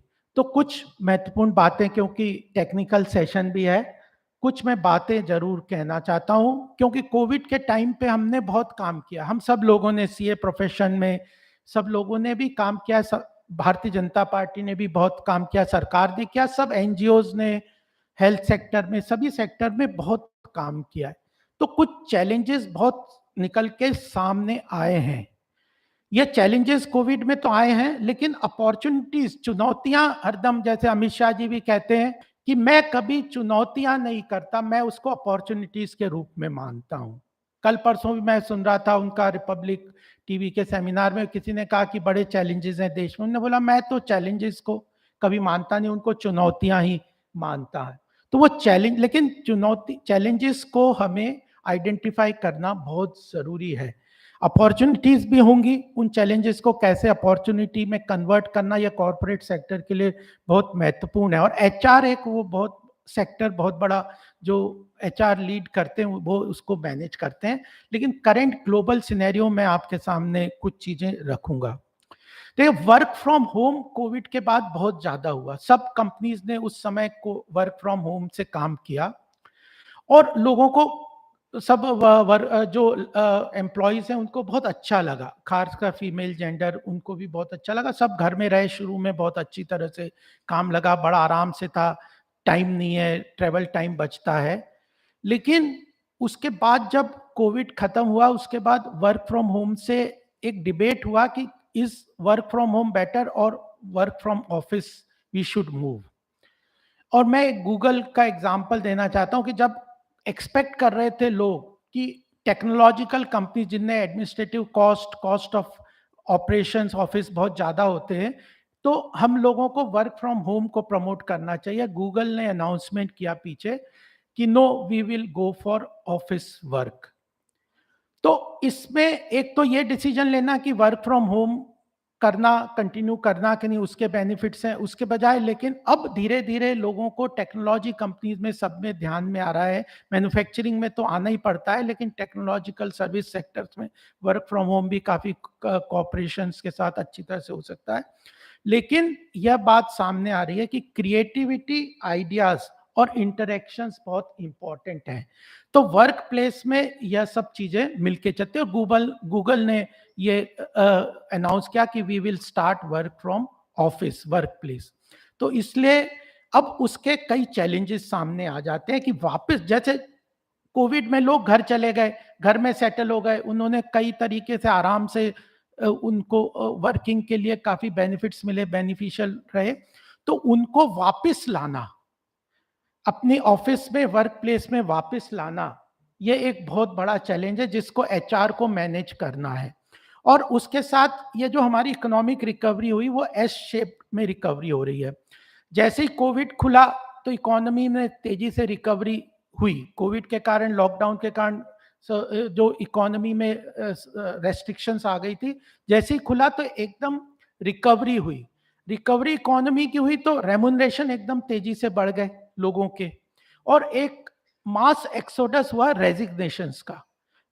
लोगों ने फेस किया कि big demand for jump in the salaries, और रेजिग्नेशंस हुआ, change in the different companies. तो यह भी एचआर के लिए एक बहुत बड़ा चैलेंज के रूप में आया। और जब एचआर ने ये जो रेम्यूनरेशन बढ़ाए नए सर रिटेन करने के लिए, तो रिसेशन भी सेट इन हो गया। आज के समय में अनसर्टेन एनवायरनमेंट है, ग्लोबली रिसेशंस की भी बहुत बड़ा मार हो रहा है, रिस्क हो रहा है, तो रिट्रेंचमेंट भी हो रहा है। और इसके लिए जॉब के लिए एस शेप, यह अनसर्टेनिटी को भी मैनेज करना एचआर के लिए बहुत बड़ा चैलेंज है। तीसरा जो चैलेंज मुझे लगता है जो एचआर को करना पड़ेगा वो था बेनिफिट डिफाइन। हेल्थ की बहुत बहुत महत्वपूर्ण तरीके से हेल्थ सेक्टर का बड़ा अच्छी तरीके से सामने आया कि good health is a very important factor for the corporate sector and for the individual, family, everywhere, for the country level, everywhere. तो उसमें जो बेनिफिट्स कंपनी ने डिफाइन किए, जो बेनिफिट्स पहले देते थे, उनके डेफिनेशंस और उसमें भी चेंजेस आ गए। तो तीन तरह के करेंटली एचआर को ये चीज मैनेज करनी है। One is to bring people back to the work place. Second is that uncertainty in the economy, sudden jump in the remuneration, fall in the due to recession, there is a retrenchment, then again changes। तो जो changing environment requirement है उसके साथ manage करना। और third is how to redefine the benefits, whether health insurance देना है, club membership, gyms के दिए ने, गुड हेल्थ के लिए क्या वो स्पोर्ट्स एक्टिविटीज कर सकते हैं। तो यह तीन चीजों को लिए एचआर को एक तो बैलेंस करना बहुत जरूरी है। और इसके लिए मैनेज करने के लिए मैं कुछ पॉइंटर बताना चाहता हूँ। अलका जी ने बहुत अच्छी तरह से ABCD में बताया ह्यूमन डेवलपमेंट उसके एस्पेक्ट्स के, लेकिन कॉर्पोरेट सेक्टर में कुछ पॉइंट्स मैं आपके सामने रखना चाहूँगा कि एम्प्लॉय लेवल पे skilling is now the most important because new technology has come, whether it is for communication, whether it is application based services to the client. India में डिजिटल पेनिट्रेशन इतना बढ़िया हो गया है, और ग्लोबल में German के एक सीईओ से मिला अभी एक फंक्शन में, और वह जर्मन की लेडी थी, सीईओ थी, वो बोली कि मैं तो दंग रह गई जिस तरह से मैं भारत में अलग अलग जगह गई, हाउ आप ऐप से सब्जी खरीद सकते हो, दूध खरीद सकते हो, ऑटो वाले को पेमेंट कर सकते हो, टैक्सी को पेमेंट कर सकते हो। इतना डिजिटल पेनिट्रेशन यूरोप के किसी कंट्री में पेमेंट को लेके नहीं है। तो यह जो डिजिटल रिवॉल्यूशन आई है भारत में, इसमें स्किलिंग की रिक्वायरमेंट, इनोवेशन की जरूरत है। स्किलिंग के लेवल पे लोगों को, एम्प्लॉयज को भी करना है, कंज्यूमर्स को भी उसको एप्स वगैरह को वो करना है, तो इसके लिए स्किल डेवलपमेंट की बहुत ज़रूरत है। और ये डिजिटल पेनिट्रेशन इंडिया की इकोनॉमी को बहुत, जिस तरह प्रधानमंत्री कहते हैं कि 2047 में जब भारत के 100 वर्ष पूरे हो जाएंगे तो हमें विश्व पटल पे विश्व आर्थिक शक्ति के रूप में, महाशक्ति के रूप में खड़ा होना है। और अब 75 साल जो अभी चल रहा है, यह अमृत काल का एक 25 साल का पीरियड है। तो इसके लिए जो स्किल डेवलपमेंट की रिक्वायरमेंट है, वह एक बहुत बड़ा काम है। सबको, सरकार की तरफ से भी करना है, कंपनीज को भी करना है, अपने एम्प्लॉयज को लेके करना है, और HR का उसमें ट्रिमेंडस रोल हो जाएगा। हेल्थ सेक्टर्स भी बदल रहे हैं। इंश्योरेंस सेक्टर में मैं IRDI के चेयरमैन साहब से हैदराबाद गया था, मैं मिला था, उन्होंने बोला we are targeting a growth of 36% annual in next 5 years in the insurance sector. कुछ सेक्टर्स हैं, वेरियस सेक्टर्स जो हम लोग, जैसे जो चिप मैन्युफैक्चरिंग में सरकार इतना डेवलपमेंट कर रही है, इतना इन्वेस्टमेंट कर रही है, तो इन तरह के न्यू स्किलिंग टेक्नोलॉजीज की मुझे ज़रूरत लगती है। इसके बारे में हमें कंपनीज में बहुत वो करना पड़ेगा। जब मैं बैंक ऑफ बड़ौदा में था उस वक्त, तो हम लोगों ने काफ़ी इनिशिएटिव HR के लिए, हमारी कंपनी ने लिए वैसे HR उसमें, कि स्किलिंग के ऊपर बहुत लोगों के लिए काफ़ी HR को काफ़ी काम करना पड़ेगा। और दूसरी चीज़ है इंफ्रास्ट्रक्चर डेवलपमेंट। कम्युनिकेशन के लिए सब लोगों के पास इंफ्रास्ट्रक्चर हो। हमें भी अपनी कंपनी में देखना पड़ा कि लोगों के पास घर में कंप्यूटर नहीं थे, अब वो कंप्यूटर ले जाएंगे तो कैसे चलेगा, लैपटॉप उन खरीदे जाएं, उनके मोबाइल खरीद जाए, बच्चों के लिए मोबाइल चाहिए, एजुकेशन सब हो रहा है। तो इंफ्रास्ट्रक्चर डेवलपमेंट के लिए कंपनीज ने अपने एम्प्लॉयज को काफ़ी बेनिफिट्स दिए, उनको कंप्यूटर वगैरह इक्विपमेंट खरीदने के लिए फाइनेंसिंग की, उसके लिए डेवलपमेंट एट होम के लिए भी बातचीत। तो इसके लिए भी बहुत वो इम्पॉर्टेंट चीज़ मुझे लगती है। और एक और बात इन सब के साथ, हेल्थ वाला इशू तो है, इमोशनल लेवल पे डॉक्टर से जब हम बात करते हैं, तो यह जो इमोशनल लेवल पे भी बहुत सारे डिसरप्शंस हुए हैं, अनसर्टेनिटी, फियर एटसेट्रा। तो ये जो इमोशनल लेवल पे जो मेंटल एगनी लोगों में हुई, people lost their family members, और इतना फियर है और अनसर्टेनिटी हेल्थ सेक्टर में, तो ये इमोशनल इम्पैक्ट जो करता है, उसको डील करने के लिए फैमिली वैल्यूज़ को, ये सब लोगों को साथ में रहते हुए कई जगह, कई परिवारों में बड़े डिफरेंसेस भी हुए, तो इन सब चीज़ों को भी ये मुझे लगता है कि देखना चाहिए। और इंडस्ट्री के लेवल पे सप्लाई चेन डिसरप्शंस जो हो रहे थे, इंडस्ट्रीज के लिए लॉकडाउन वगैरह के लिए जो डिसरप्शंस होते हैं, मुझे लगता है कि यह एक बड़ा महत्वपूर्ण एरिया है where we have to prepare corporate sectors for supply chain disruption. आप मल्टीपल आज के लेवल पे कंपनीज जो है ग्लोबल लेवल पे काम करती है। No company can be self dependent on local supply chain only. कहीं से कंटेनर की शॉर्टेज आ गई, जो चाइना की तरफ से कंटेनर आते थे, तो आपके पास प्रोडक्ट है but you can not send to the other companies because containers की शॉर्टेज है, रॉ मटेरियल नहीं पहुंच रहे, ट्रांसपोर्टेशन की प्रॉब्लम्स है। पीछे अभी कंप्यूटर इंडस्ट्रीज में चिप्स की हम देख रहे हैं डिफिकल्टीज आ रही है। तो ये सप्लाई चेन डिसरप्शंस को, अनसर्टेनिटीज को मैनेज करने के लिए भी कंपनी को, मुझे लगता है कि बहुत बड़ी आवश्यकता है। एक और बात जो मैं कहना चाहता हूँ कंपनीज को, जो कि क्योंकि मैं लॉ का भी स्टूडेंट हूँ, मैंने देखा है गवर्नमेंट वर्किंग में भी हमारे यहाँ पे कॉरपोरेट सेक्टर में इंटरनेशनल लॉ की अंडरस्टैंडिंग की कैपेसिटी बहुत ही कम है। पब्लिक पॉलिसी लेवल पे हमारे कॉरपोरेट सेक्टर में, इवन गवर्नमेंट सेक्टर में भी अंडरस्टैंडिंग जो स्टडी चाहिए इंटरनेशनल लॉज को, मैं को अरुण जी की बात, अरुण जेटली जी उस समय बता रहे थे कि WTO और ये गेट जैसे जो ग्लोबल प्लेटफॉर्म्स है, G20, RCEP, ये जो ग्लोबल ट्रेड प्लेटफॉर्म्स है, ये ग्लोबल इंस्टीट्यूशंस है, IMF है, वर्ल्ड बैंक है, ये जिस तरह से काम करते हैं, जिस तरह से इनका इम्पैक्ट होता है, जो ग्लोबल इकोनॉमी को, डोमेस्टिक इकोनॉमी को इम्पैक्ट कर सकते हैं, उन चीजों की अंडरस्टैंडिंग, उनके laws, international law, international arbitration को केसेस में हम कितने बड़े बड़े केसेस लूज कर गए क्योंकि हमारे कॉन्ट्रैक्ट डिजाइन सही नहीं है। तो यह जो कैपेसिटी है, यह आने वाले समय में बहुत बड़ा एक इंडिविजुअल लेवल पे कैपेसिटी बिल्डिंग के साथ देश की रिक्वायरमेंट होने वाली है। हम ग्लोबल इंटीग्रेट इकोनॉमी को कर रहे हैं इन सब के साथ, तो यह capacity building on international law, international institutions, उनकी understanding, research, development, corporate sector में अगर हमें MNCs बनना है, अपनी कंपनी को राइज करना, अपने देश को राइज करना है, तो यह एक चीज बहुत जरूरी समझ की जरूरत है कॉर्पोरेट सेक्टर में। मुझे यह फील अच्छा लगता है डेवलपमेंट के लिए। एक और है वह इंटरनेशनल ट्रीटीज की। आज पीयूष, हम IPEF में गए, पीयूष जी गए थे, उसके पहले ये WTO में भी गए थे, हमने एग्रीमेंट साइन किया। बड़ा डिबेट चल रहा है कि whether we should go in our Indo Pacific economic corporation और no, should we sign FTA और नॉट, इससे हमें बेनिफिट होगा कि नहीं होगा। और इन इंटरनेशनल ट्रीटीज में ऐसे ऐसे क्लॉज आते हैं कि उनको जब तक आप प्रॉपरली अंडरस्टैंड नहीं करेंगे तो कंपनी की ग्रोथ नहीं होगी। आने वाले समय में ESG कंप्लायंस की बड़ी रिक्वायरमेंट होगी। जब हम WTO में ये जो ग्लोबल ट्रीटीज होती है, ये मैन्युफैक्चरिंग को सपोर्ट करते हैं, ट्रांसपोर्टेशन, जो मूवमेंट ऑफ मैन्युफैक्चरिंग को तो ये सब सपोर्ट करते हैं क्योंकि that helps global level of developed countries.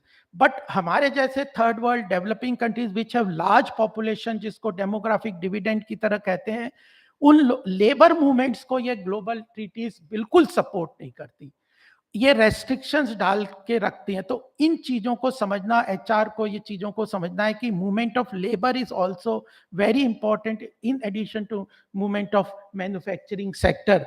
यह चीज को भी हमें समझना है, ग्लोबल ट्रीटीज से समझ में आएगा।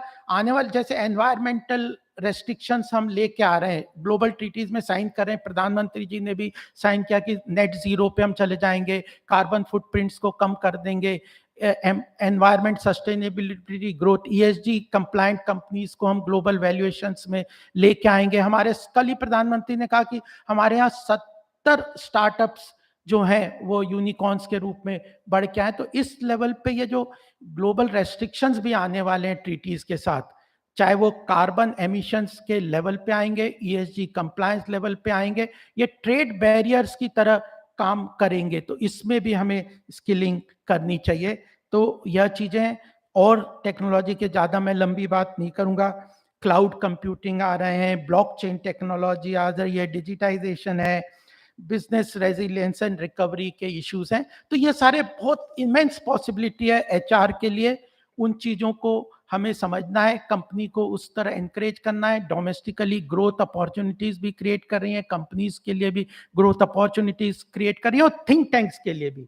दीनदयाल जी और ऐसे थिंक टैंक्स जो इस तरह के काम कर रहे हैं, ये एक प्लेटफॉर्म्स है जहाँ पे स्टेक होल्डर्स आते हैं, political people connected with politicians, bureaucracy, जहाँ पे सोशल NGOs भी हैं, एडमिनिस्ट्रेशन भी है, कॉर्पोरेट लेवल्स भी हैं। ये कॉमन ब्रेनस्टॉर्मिंग से आइडियाज इवॉल्व होते हैं। तो यह चीजें, साइबर थ्रेट्स है, ये सारी चीजें हैं जो हमें ध्यान में रखनी चाहिए। एक रिपोर्ट बता के मैं आपके सामने उस रिपोर्ट, जो मर्सर एक कंपनी है ग्लोबली, HR कंपनी बहुत फेमस है, उसकी एक रिपोर्ट को मैं देख रहा था कल परसों ही। उस रिपोर्ट ने जो फोकस्ड एरिया के रूप में 4 एरियाज बताए थे पोस्ट कोविड सिनेरियो के लिए। ये जो उसमें बताए थे कि ये उन्होंने कहा कि US में जो कंसर्न्स हैं एचआर को, सबसे ज़्यादा यूएस के लेवल पे कंसर्न्स है, वो सर्वे था, मार्केट सर्वे, जस्ट मैं आपको मेंशन कर दूंगा। ग्लोबल टैलेंट ट्रेंड्स 2022, इस रिपोर्ट को आप रेफर कर सकते हैं। रिलेटेबल ऑर्गेनाइजेशंस कैसे बिल्ड करना, उसमें डिटेल में उन्होंने काफ़ी अच्छी चीज़ें लिखी है। उन्होंने बताया कि यूएस में जो बेस कंसर्न है कॉर्पोरेट लेवल पे है हेड्स के लिए, वो है cyber risk and data securities. यह बहुत इंपॉर्टेंट है। हमारे यहाँ भी नए लॉज आ रहे हैं, यह जो कोलोकेशन की बात है, जो सर्वर्स कोलोकेशन की है, डेटा सिक्योरिटी के नए लॉज आ रहे हैं, यूएस में यह बहुत बड़ा कंसर्न है। एशिया के लिए जो कंसर्न है कॉर्पोरेट सेक्टर में एचआर के लिए, उन्होंने बताया वो है business resilience, how to make business resilience to changing scenario, ups and downs of business. Europe के लिए यह है, यूरोप मैंने जैसे बताया कि डिजिटल एक्सिलरेशन वो जब देख रहे हैं, चाहे वैक्सीनेशन के लिए, मेरे को एक एग्जांपल बताया था किसी ने, मेरे मित्र ने, कि मैं यूएस में गया, एक वो यहाँ से अभी पीछे कोविड के बाद, और एक उनका अमेरिकन फ्रेंड उनको रिसीव करने आया, कहीं गए तो उन्होंने कहा कि आपका वैक्सीनेशन सर्टिफिकेट दिखाइए। तो जो इंडियन थे, हमारे मित्र थे, उन्होंने तो मोबाइल ऐप में खोला और अपना वैक्सीनेशन सर्टिफिकेट दिखा दिया, और अमेरिकन जो था वो पेपर निकाल के अपने बैग में से वो दिखा रहा था। तो इस तरह की बात जो है, यूरोप का जो फोकस है डिजिटल एक्सिलरेशन का, इसके लिए वित्त मंत्री जी की जैसे इन्होंने बात की थी, एक चैलेंज है फाइनेंशियल सेटलमेंट क्लियरेंस का। उसके लिए भारत कई इनिशिएटिव ले रहा है, लेकिन अभी वो विषय नहीं है, मैं उसको नहीं लूंगा। और लैटिन अमेरिका के लिए जो उन्होंने कंसर्न सर्वे में कहा, वो न्यू वर्क मॉडल्स की बात की है। तो सबसे इंपॉर्टेंट लास्ट पॉइंट अंडरलाइन में जो करना चाहता हूं, वो complete reset of work environment होने वाला है। उसमें तीनों चीजें रीसेट होंगी, वर्कफोर्स और वर्क प्लेस। कैसे आप अपने काम को डिफाइन करते हैं, how do you execute processes को, कैसे इंप्लीमेंट करते हैं, टेक्नोलॉजिकल रिमोट एरिया से कैसे वर्क के पूरे सिस्टम को आप चेंज करते हैं। तो वर्क रीसेट भी होगा, वर्क फोर्स का भी रीसेट होना है कि स्किलिंग कैसे होगी, क्या उनको इक्विपमेंट चाहिए, क्या उनकी नॉलेज चाहिए, और वर्क प्लेस का भी चाहिए। घर भी एक वर्क प्लेस बन गया, वो भी रिमोट एरिया भी बन गए। तो यह सारी तीनों चीजों की रीसेट है, जो कि हमें लगता है कि यह बहुत महत्वपूर्ण चीजें हैं। तो मुझे लगता है कि यह जो सेमिनार है, आज आप लोग इंटरेक्शन से और टेक्निकल सेशन से इन सब बातों को समझेंगे, देखेंगे। और कॉमनली मेरे लिए तो हर वक्त कोई भी सेमिनार अगर बुलाते हैं दीनदयाल जी, महावर जी, तो मैं तो उसको अपॉर्चुनिटी की तरह लेता हूं कि 2 दिन उसके बारे में पढ़ो, समझो, और फिर ये बोलना एक अपने आप में एक्सपीरियंस है मेरे समझ को बढ़ाने के लिए। थैंक यू वेरी मच आपके लिए patience.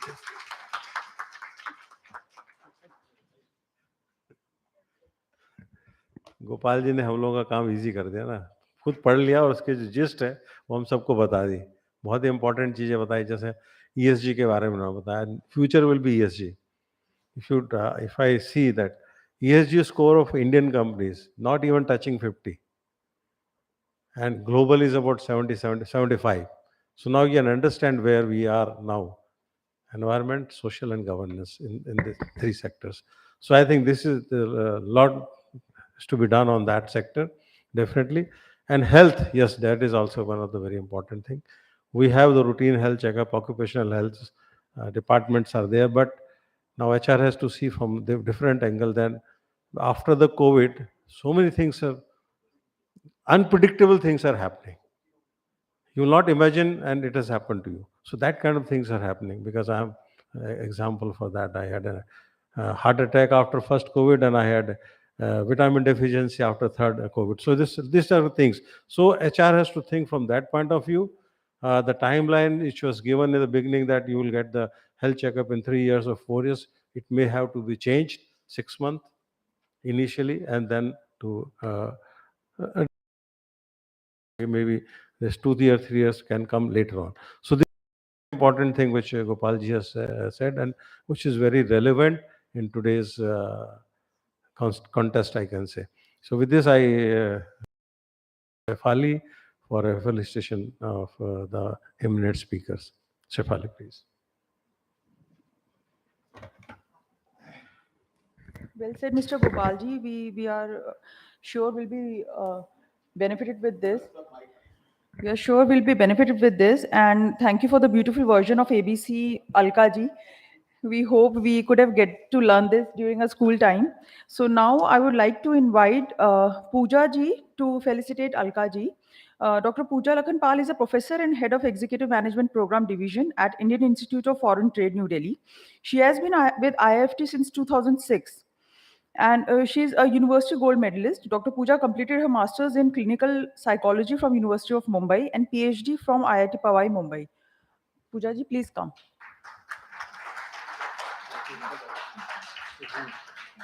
To Alka ji, by Pooja ji.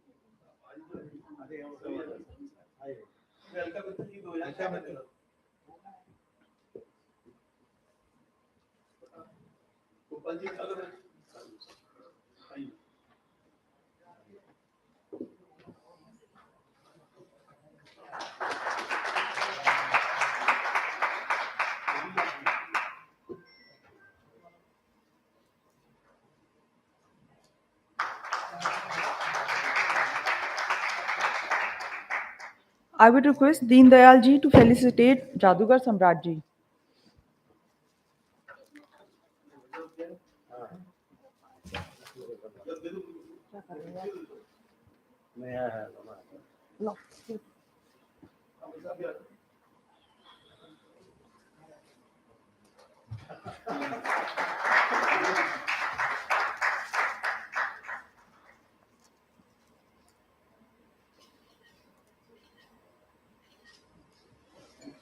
I would request Ved Prakash ji to felicitate Gopal Agarwal ji.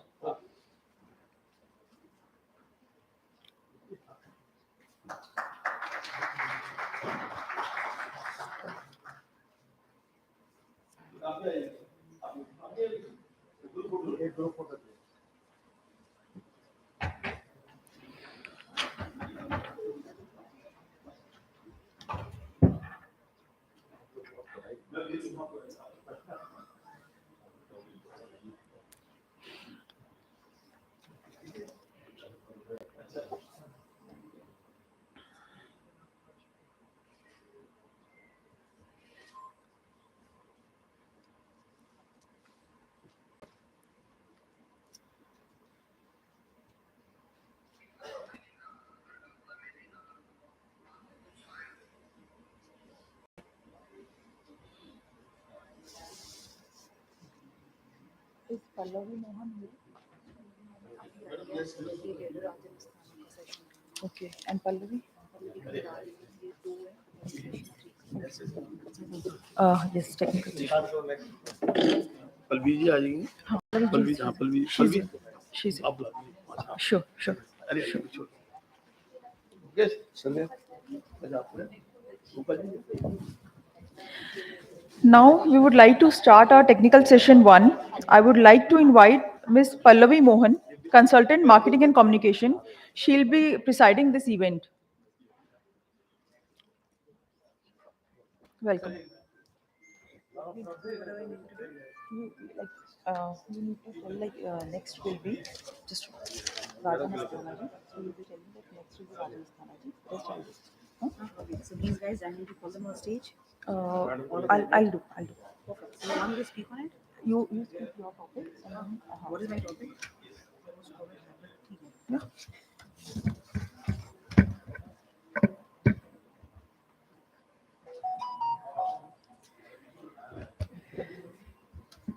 Good morning, ladies and gentlemen. I would let the crowd thing go away and then, people can be seated and then start, okay? Let the photographs be there. Good for the social media. Do definitely share your LinkedIn IDs and stuff with each other. There's a good point of networking out here.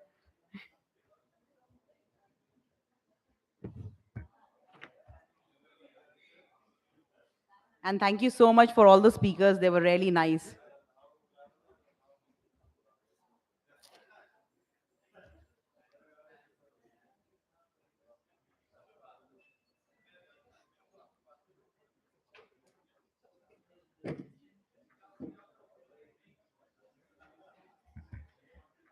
I guess let it give us 2-3 more minutes for the chit chatting.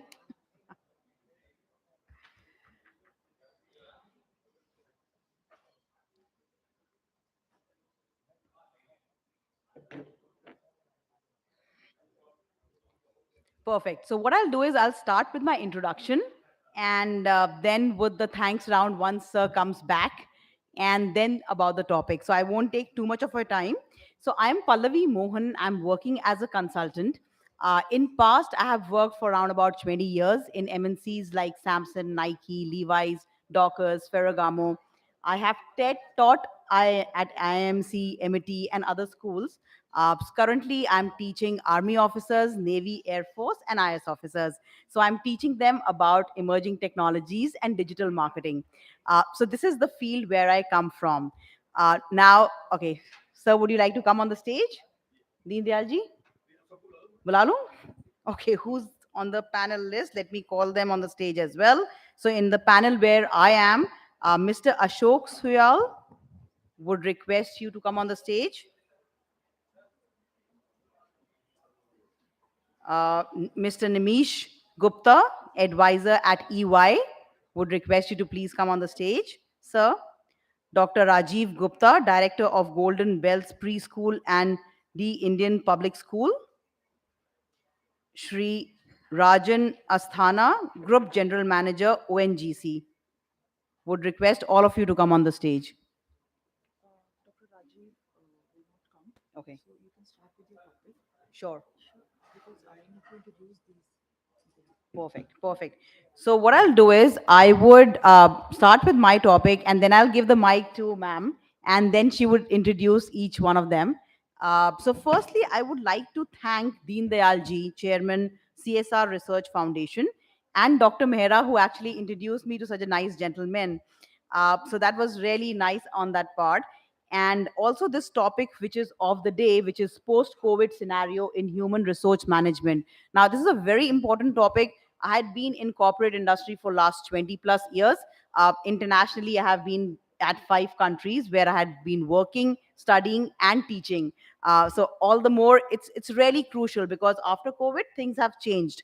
Now, things currently where the place I'm working, Grant Thornton, it is that you're using laptops continuously. So human intervention is really, really not, required in that.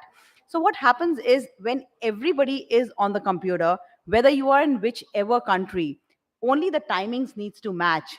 And that's it. You're there. The person is right in front of you. It's Teams. Whenever you want, a camera is switched on. All the topics can be discussed. So these days, what company do is wherever there are very, very crucial, important meetings, wherein everybody needs to come in, or else a one-time interaction with the team, maybe once a quarter or once a month based on the situation. That is what is taking place. My sister, my elder sister, Dr. Manjari Mohan, she's working at Accenture. The same formula is applied there. She's one of the directors taking care of some 40 plus accounts. Now, what happened in this scenario is the same. There are various countries, there are trainings happening, there are interaction happening. You're working for so many brands which are Fortune 500, and interactions are very easy. So these days, it's really, really with technology getting advanced to that extent. Automation is there. The gentleman before me was talking about cryptocurrency, blockchain, cyber. I'm in the cyber team right now. My client is there, which is into cyber category. So these days, what is required is a mobile phone, which is there in your hand, and maybe a laptop, and that's all about it. Yes, interactions like these are welcome. People really like to come together, maybe have a cup of coffee, tea, interact, get into LinkedIn, maybe have a bite together. All this is important as well. But that is one-off situations. When it comes to really working every day, you really no need to sit together having a cup of coffee or lunch every day. No, it's not that crucial because work holds on priority. So yes, it has become a hybrid model wherein both the scenarios are there. So that's from my side. And any questions which you think, please ask. Let's have a discussion, open discussion. So let's make it half here. I would like one question to come from this side and maybe one question to come from that side. So any questions? What do you feel about such a situation wherein after COVID you have observed about your work environment, or you would ask like to ask any question? Anyone? The ladies out there? कोई भी question है आपके you know जो आपको पूछना चाहिए, जो आप पूछना चाहते हैं अबाउट कोविड के बाद वर्क लाइफ में क्या सिनेरियो है? Any questions here ma'am? What do you think about the Covid scenario? I would like to ask the question to you. Go ahead. Can somebody give the mic to her, please? Any question? What do you feel about COVID and the work environment thereafter? Okay, thanks for asking question. My main question is mostly the candidates are like to work from home. Mm-hmm. It's very challenging to us to ask the candidate to relocate to like for Bangalore or for Delhi NCR from different regions. So they firstly they ask, is there work from home or work from office? Yes, yes, that's one very crucial thing. So that's a very important So there question. is a location issue we are Yes. facing right now. Yes, so that's a very, very important topic she has touched base. Now, what happens is, please have a seat, ma'am. What's your name? Richa. Richa, and you are working in? In Editone Global Ventures, Job Gully as account manager, RMG. Very good, excellent. So now this question is really, really crucial. So I have people in my team who would say that yes, I would want to work for the cyber department, but I don't want to come out of Aligarh. I don't want to come out of this. I'm in a situation, my family background is such that I can be on the laptop for as many hours you want. You want me to work for 12 hours? I say yes, of course. In a consultancy, yes, you have to work extra hours. I'm ready to put in extra hours, but I do not want to move out. That's what the question is, so like this there are many people, so they are getting an opportunity where they could not really come out and work, so that's a very good situation. On the other hand, for the HR consultants, it becomes a little pain point in case they want on the site. So that's an equal scenario as to both of them are kind of facing a different glitch. But yes, the customer here, which is in this case a candidate, he gets an advantage of getting that job, and at the same time couple of HR heads are also there, or HR people who are kind to find such people. They are readily available that yes, I stay far off, but I would be able to come on the computer and have an interaction. Any question from this side about the same before I hand over the mic to ma'am? Please, ma'am, in the meanwhile you can come right here. Any questions from that side? Okay, go ahead, ma'am. So there's another lady. Please hand over the mic to ma'am in the white shirt. Hi, I have a question that before this pandemic, Hmm. it was like when we used to interview candidates, they used to come to face. Hmm. Taking off from offices from the day routine was a bit of a task for them. So they didn't used to negotiate much on the offers that they have. But now post-COVID, we have seen that we release the offer to a candidate, but because of virtual interviews and everything, they keep on negotiating and go for the higher offer. So how to reduce that thing? Very, very crucial. And yes, that happens. And that's the reason why. So what's your name, ma'am? My name is Bhavna. Bhavna, and you're from?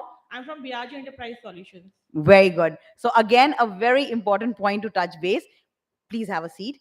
Yes, that's a very, very dicey situation. I would not have the exact answer for it, but I can definitely give you situations. So what happens is, candidates are there. They know that you're not going to the office. You really don't have to travel down and then give the interview. Take that pains. He's just sitting on the laptop. Upar shirt pen rakha hai, niche knicker pen rakha hai, you don't know. But however, the interview keeps on going on. Or sari ki jagah just a little chunni on the nightie, and that's it. So it's like you really do not know what's going on. At the same time, they are giving one interview here, khatam, laptop, dusra shuru, another interview, third interview. Now they are checking on the offers. So now it becomes really easy for them. You really do not know whether the person would join or not. Why?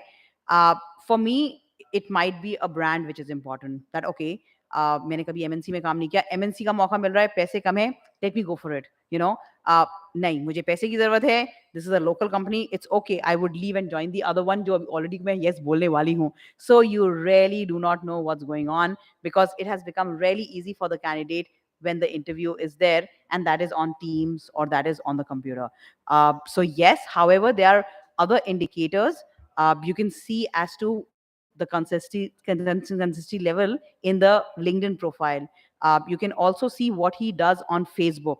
You can also see couple of social media like Twitter, like Instagram, so Tumblr. So by doing that, if you're studying a person, if he has put a James Bond photograph, you know what kind of a person is he. Or if on a Facebook he has said ye political mujhe pasand nahi hai, ye BJP ye nahi pasand hai, so you know he's what kind of a mindset he has got. So what you need to do is you pick the candidate, see what he is doing on LinkedIn, write down.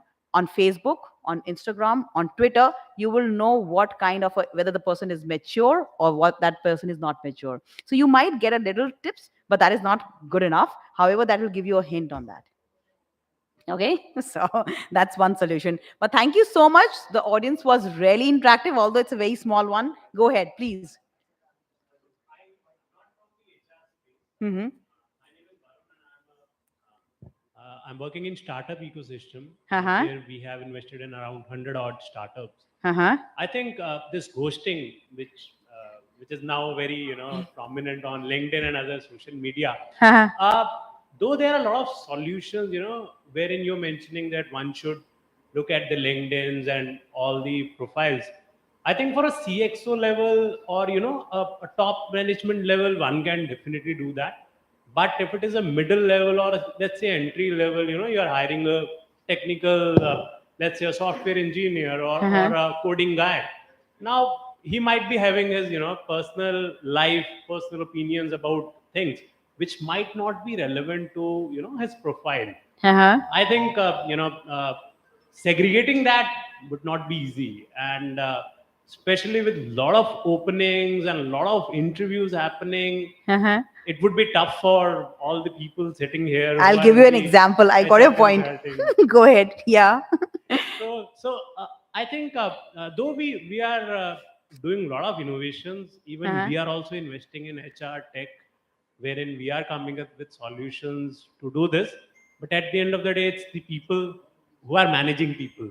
Uh-huh. And people emotions, no machine learning, no AI can depict that. Yeah. So over to you. Absolutely. So you touch on a very technical, technological term, and I'll explain you that. So what the gentleman right now, what's your name? Varun. Varun, very good topic. So what he touched base right now is that there are many fields like AI, artificial intelligence, like MR, machine learning, ML. So there are multiple things which go on, and by doing so, an app using the app, Annie can really figure out आपके दिमाग में क्या चल रहा है. So for example, like for example, Amazon. Whenever I buy a phone, automatic thing would be this phone has been bought by 20,000 people, and those who bought this phone, after 1 week they purchased a charger, and they purchased a connector, and they purchased so and so. So would you like to do it right now only in one go?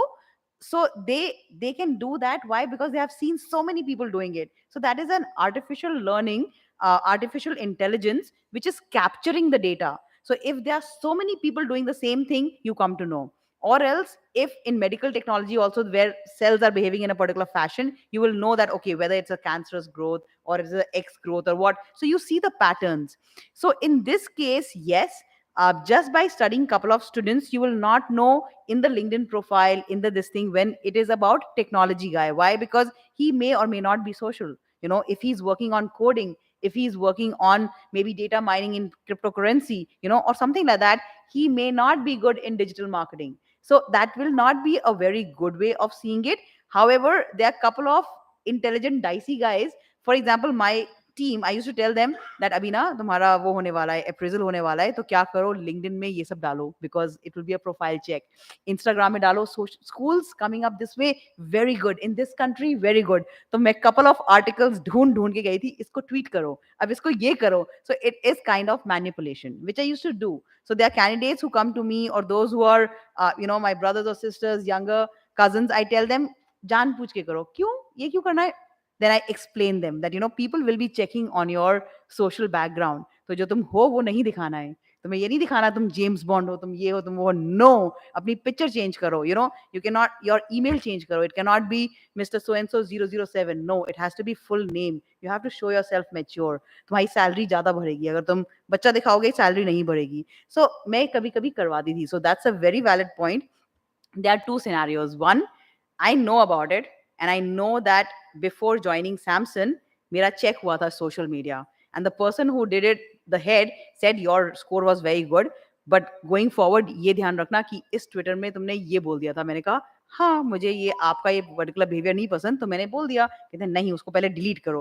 I was like okay, so sometimes what happens, your friends are not sitting at the top all the time, you know. So in your social background check, when it is happening, you need to be very careful. What are you talking about? At the same time, the HR guys, they cannot completely rely because people like me who's manipulating stuff, you know, will show as if the person is really good, but the person is not, or maybe his background is not, or maybe the IT category is not there in that respect. So he might be really good in coding, but he may not be good in social media and what to post, how to talk to people, and so on and so forth. You know, so his friend circle might be different. So yes, that's a very valid point. And artificial intelligence cannot capture it all. To a major extent, it can. Machine learning, yes, it can. However, not to the base level of couple of things which are there in market. So that's the answer. Yes, please. Please hand over the mic to the beautiful lady there. Hello Sure. everyone, thank you. Myself Nidhi, I Uh-huh. am from Taza INC Mhm. and I'm working as a senior talent advocate there. Wow. I would like to ask about what I feel. One is trust and communication issue with candidates Mhm. because which is happening like even if they are not joining, Uh-huh. they don't have guts to say, Uh-huh. right? That And happens. second thing, even people used to say like HR don't come back to us and give us proper feedback. We have invested a lot on that on ATS and we communicate with them properly, we update each and everything, and after that, like for like they don't understand and they don't accept that they are rejected in an interview, means they don't know how to take rejection, and sometimes they fight that why they are rejected. So I think this is also one of the issue where I think we can, if I would like to ask about it. Absolutely, very important question. Please have a seat. Very nice. Thanks. Yes, so that do happen. For example, my sister who's into HR and learning and stuff like that. So now when she is hiring people, you know, I keep on hearing her in the car because I say, "Yaar, raat ke 9 baje bhi kya kar rahe ho? You know, talk to me. I'm there. I'm your sister, and I have come to have wine and cheese with you and sit relax. Ye sab kya chal raha hai?" So what happens is she keeps on talking. Ek set off ho gaya.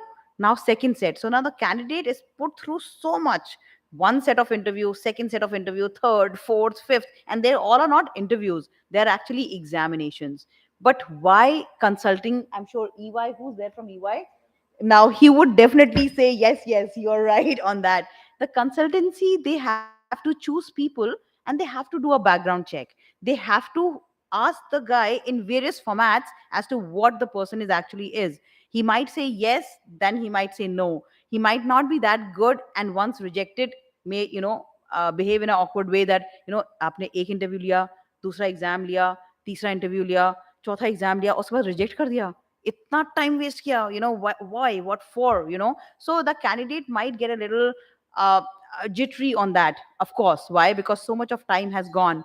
But at the same time, companies like EY, companies like Grant Thornton, companies like Accenture, Deloitte, these companies, when they hire, they pay a good, decent salary, and they spend a lot of money in learning and development. They spend a lot of money in holding the customer back, the candidate back. Uh, like it's my sister's duty to do events so that everybody comes together for a lunch, everybody comes together for an event. So they have to continuously bond with each other. Why they do that? So that they do not leave, they get that friend social circle. So there are multiple ways in which HR, poor guys, they are like doing multiple things, but still things happen like that. So in that case, one has to explain that to so that you get the right job. When you explain to the candidate, you have to say, so that you get into the right field and feel comfortable later on and not full of tension life. You need to put your steps into the right shoes. So what we do, we give you multiple shoes to try, and if the shoe fits, we say that okay, wear it. But if we find out that the shoe is cutting you at some place, then we say avoid it. Why? It is good for you and me. You would not wear that shoe after a while, and it would not be good for you because you will get multiple cuts by that time. So for both of them, it's really, really crucial on that respect. Okay, sure. But thank you so much. It was really nice. I have taken a lot of time. I know the person, standing right behind me will be saying, "Time nahi ho gaya yaar." So please, I would like to invite her. And thank you so much. All of you were really patient. Thanks a lot.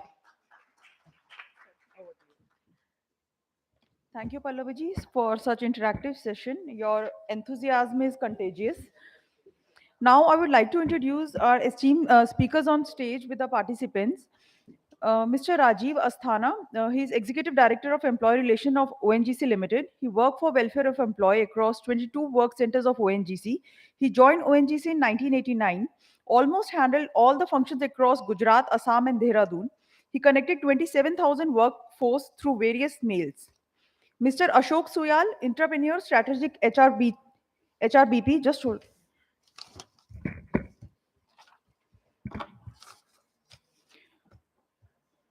Social Safeguards and Compliances, Startup Mentor, Race Director, Agile Leader with 25 years of rich experience, including last 9 years as entrepreneur with complete ownership of functioning startup compliances. Business ownership includes managing aspects of strategy, operations, human resource, P&L growth, and compliances.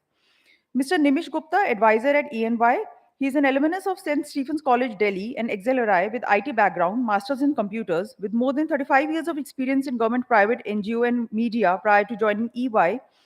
Has extensive experience in dashboards, social sector, apps development, strategic management, and IT. I welcome all of you. I would like to request Mr. Rajan Asthana, Group General Manager, ONGC Limited, to come here and speak for.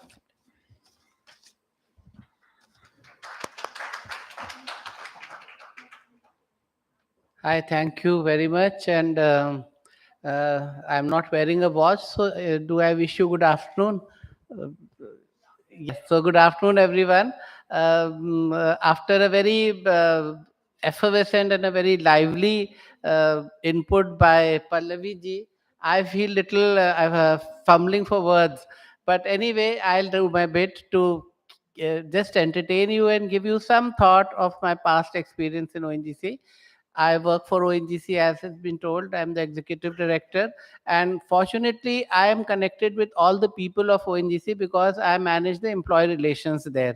So this also includes all the typical IR functions, all the welfare functions, and also managing and keeping all our former employees, forever ONGCians, in good humor, because they are the best advocates and they are the best um, uh, brand ambassadors for your company. If they speak good after having served for 40 years, 35 years, so this is one of the beginning mantras which was given to us, is that be very courteous and take very rare good care of your former employees.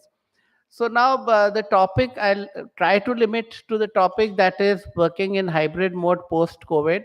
And the company that we are in, you all know, we are into the exploration and exploitation of hydrocarbon fossil fuel. Of course, we are diversifying. So there is no way we can work from home in this. Our people, our workforce have to go to the Thar deserts, to the marshy lands, to the dense forests of the northeast, to the scorching heats of the south, and of course the tumultuous waters of the Mumbai coast.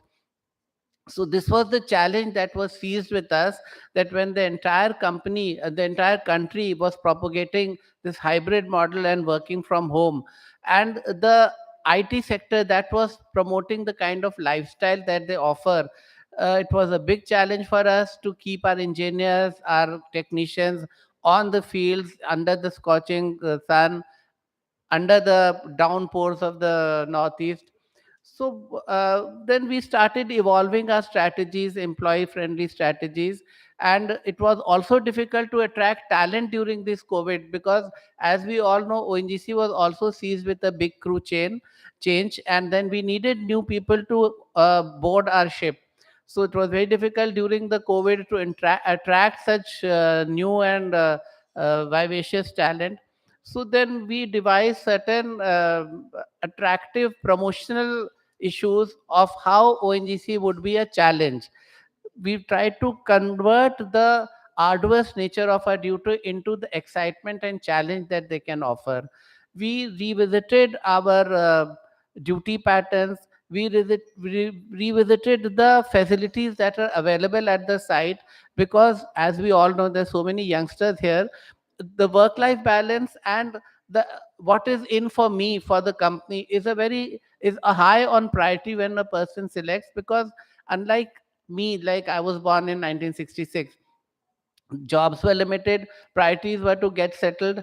The youngsters are in a better, they're third generation, fourth generation into service, they have better risk taking abilities. So it is not always permanency of job which is high on priority, it is what is in for me for the job that is high on priority. So ONGC devised many work life balance programs for the youngsters. Like we promoted a program on volunteerism, that they can take some leave and get it, because volunteerism, social work, uh, being involved with the people, being involved working for the planet is high on youngsters, that we know. So we launched this program for the youngsters, and this is how we could get more people on board. We devised our manning mix, like we took some people on contract, some on regular roles, so that we can focus more on our the transactional jobs were farmed out. And here I would like to say that the role of HR moved on from the typical caregiver and a disciplinarian to such kind of the right side of the brain came to the forefront, the soft skills. The entire board, as our former director and chairman was mentioning, the entire board started looking up to the HR, that how do we, because all the best of technology and machines were there, but what about the men that would actually monitor or handle it? So this was the main challenge, and this was the main focus, that how do we really, if I may use the word, entice people to work on our arduous sites. So things like getting in touch with the family, ensuring that their old parents were taken care of if they were there at some other side, because and then we also had to this, because our HR work, our finance work, some of our strategy work could have been performed work from home. But then we have to stand up to the camaraderie, that just because our profile enabled us, we sit at home, and the profile of our technicians and our engineers do not support, they have to go to those far flung places. So as as brothers in arms, we all went to office and we all performed from office. And the thing that came up to our rescue was communication, as our former CMD was saying. Regularly, some of us at our level, the board level, everybody was communicating with one installation or the other, and ensuring that, and it was, we were just walking the talk also. As I said, we were delivering medicines at places where old parents were there, where the family was separated and the men were working at the sites. We have a system of people being at site for say 21 days, then they get a 21 days off. So the COVID prolonged these duty patterns to 50 days, 60 days, and we took care of the family. So actually, hybrid working mode sort of ceased for us very soon, as long as the local movement was allowed. More because the people who could have worked from home also volunteered to be in office, to display a sense of camaraderie with our people who are on the installation and on sites where they have no escape of not being there. Because the revenue that we earn, the revenue that we give to the nation, the fuel that we give to the nation comes from there. So there was no scope for us to be in hybrid mode any long. So we are here. And one thing that we focused more was on mental health of people and their dependents. For this, we created wellness centers across work centers. We had online platforms where people could go and meet. As was being discussed, uh, this work from home also alienated people. They got themselves isolated. They were in the comforts of their home, but in the long run, men being, or the human beings being gregarious people, they sort of started getting lonely and dissociated from the kick of being in a team. So these wellness centers, they did help us a lot. And then for us now, actually the hybrid is not working. And but as HR, what we have moved on to is the softer skills of keeping people engaged, giving them liberal leaves for sabbaticals for upgrading their skills, because we do understand that upgrading skill is one of the key factors of survival for the workforce in India.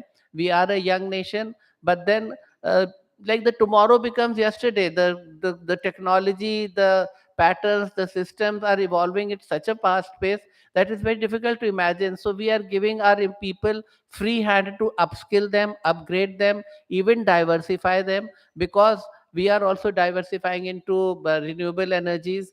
And it's more of compassion, empathy, and I would be very proud in saying that most of the people in our company, and it is expected of all HR people to influence and inspire their fellow leaders on the board, that people will have to personify themselves as people with empathy, with integrity, because these two qualities are also now ranking high on leadership role models.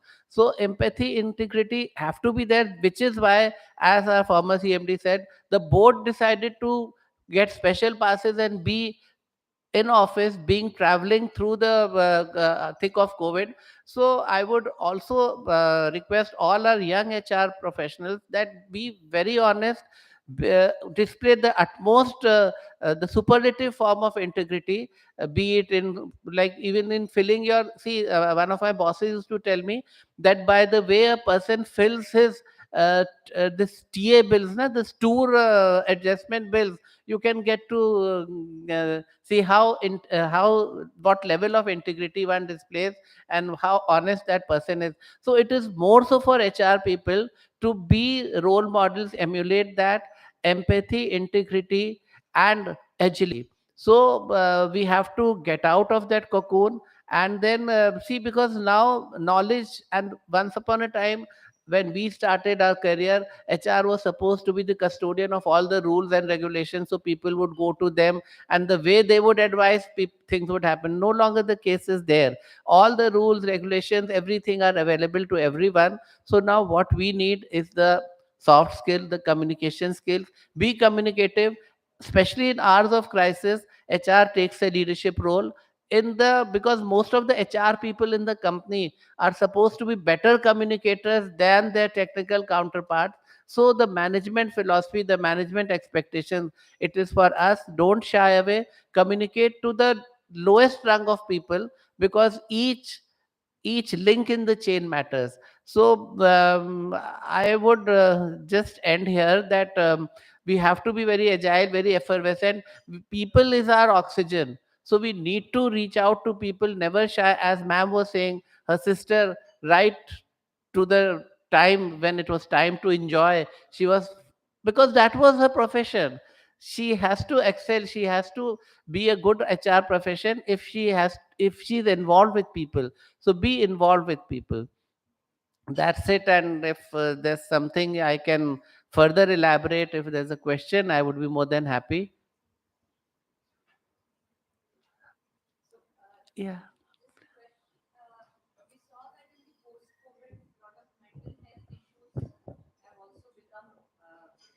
A lot of mental health issues. We are seeing that the employees are facing that. Hmm. So any change in your health policy, or what employees can avail of, because we know, being a public sector, sometimes it's difficult because all these things are very predefined. So were you able to make any kind of changes that, okay, now supposing someone is seeking help for depression, or maybe have a counselor, in-house counselor, were you able to do anything like that? Yes, very much, ma'am. Fortunately, India as a country has really come of age when it comes to mental health. The society at large is now accepting it like any other ailment, like a viral disease or an eye infection.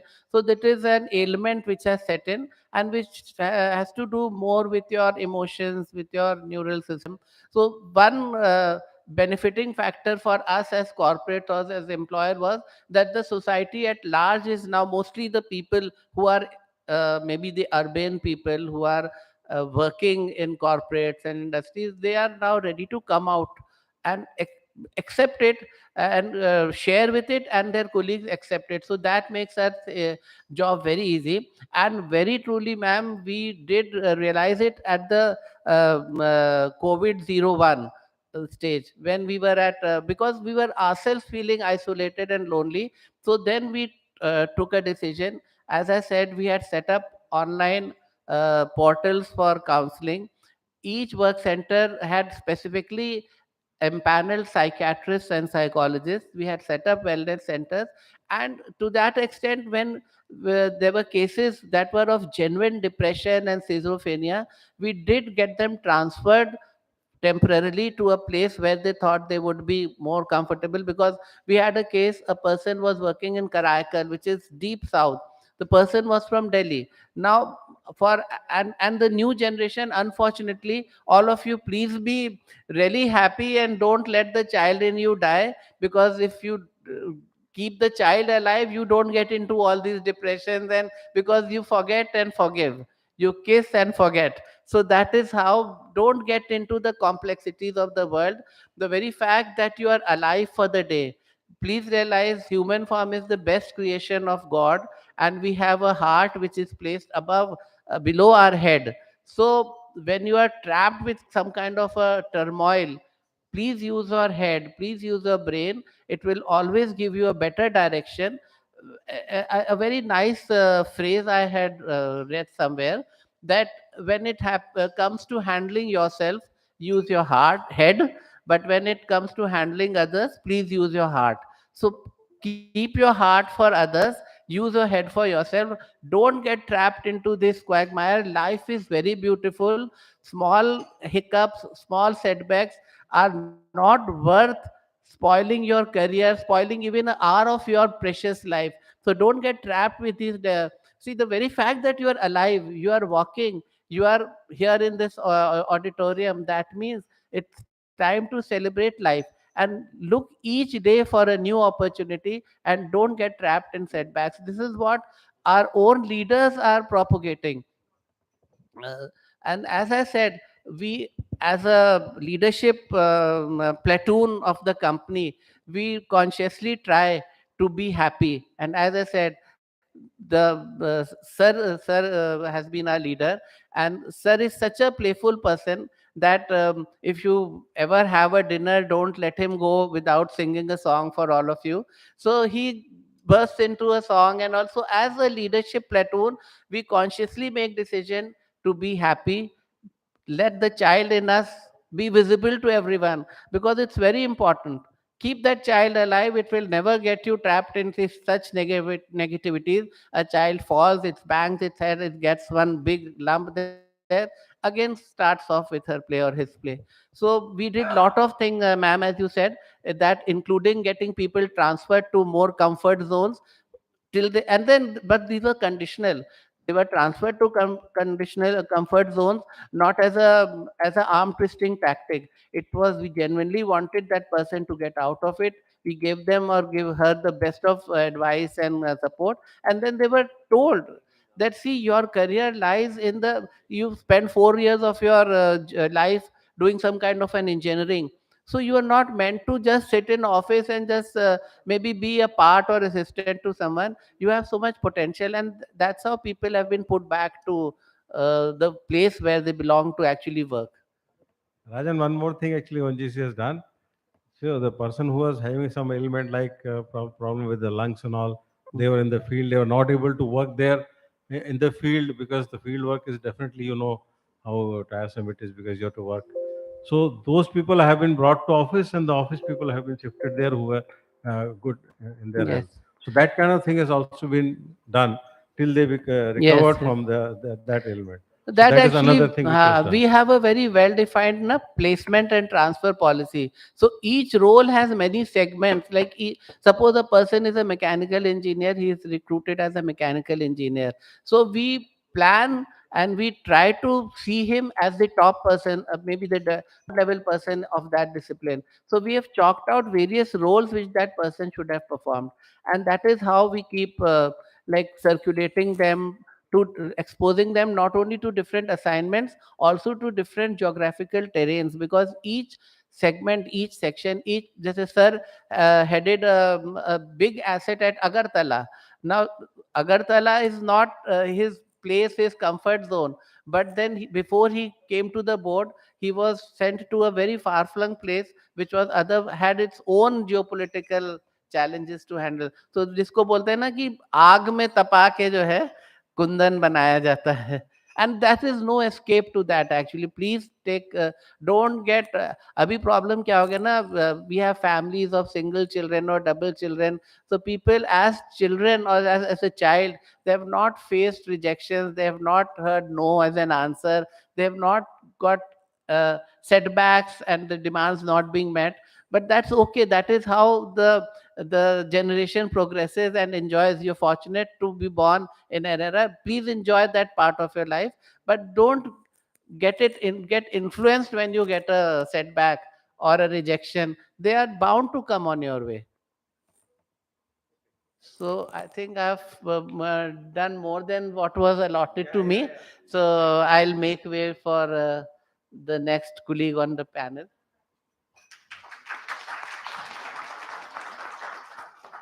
So I would like to invite Mr. Ashok Suyal.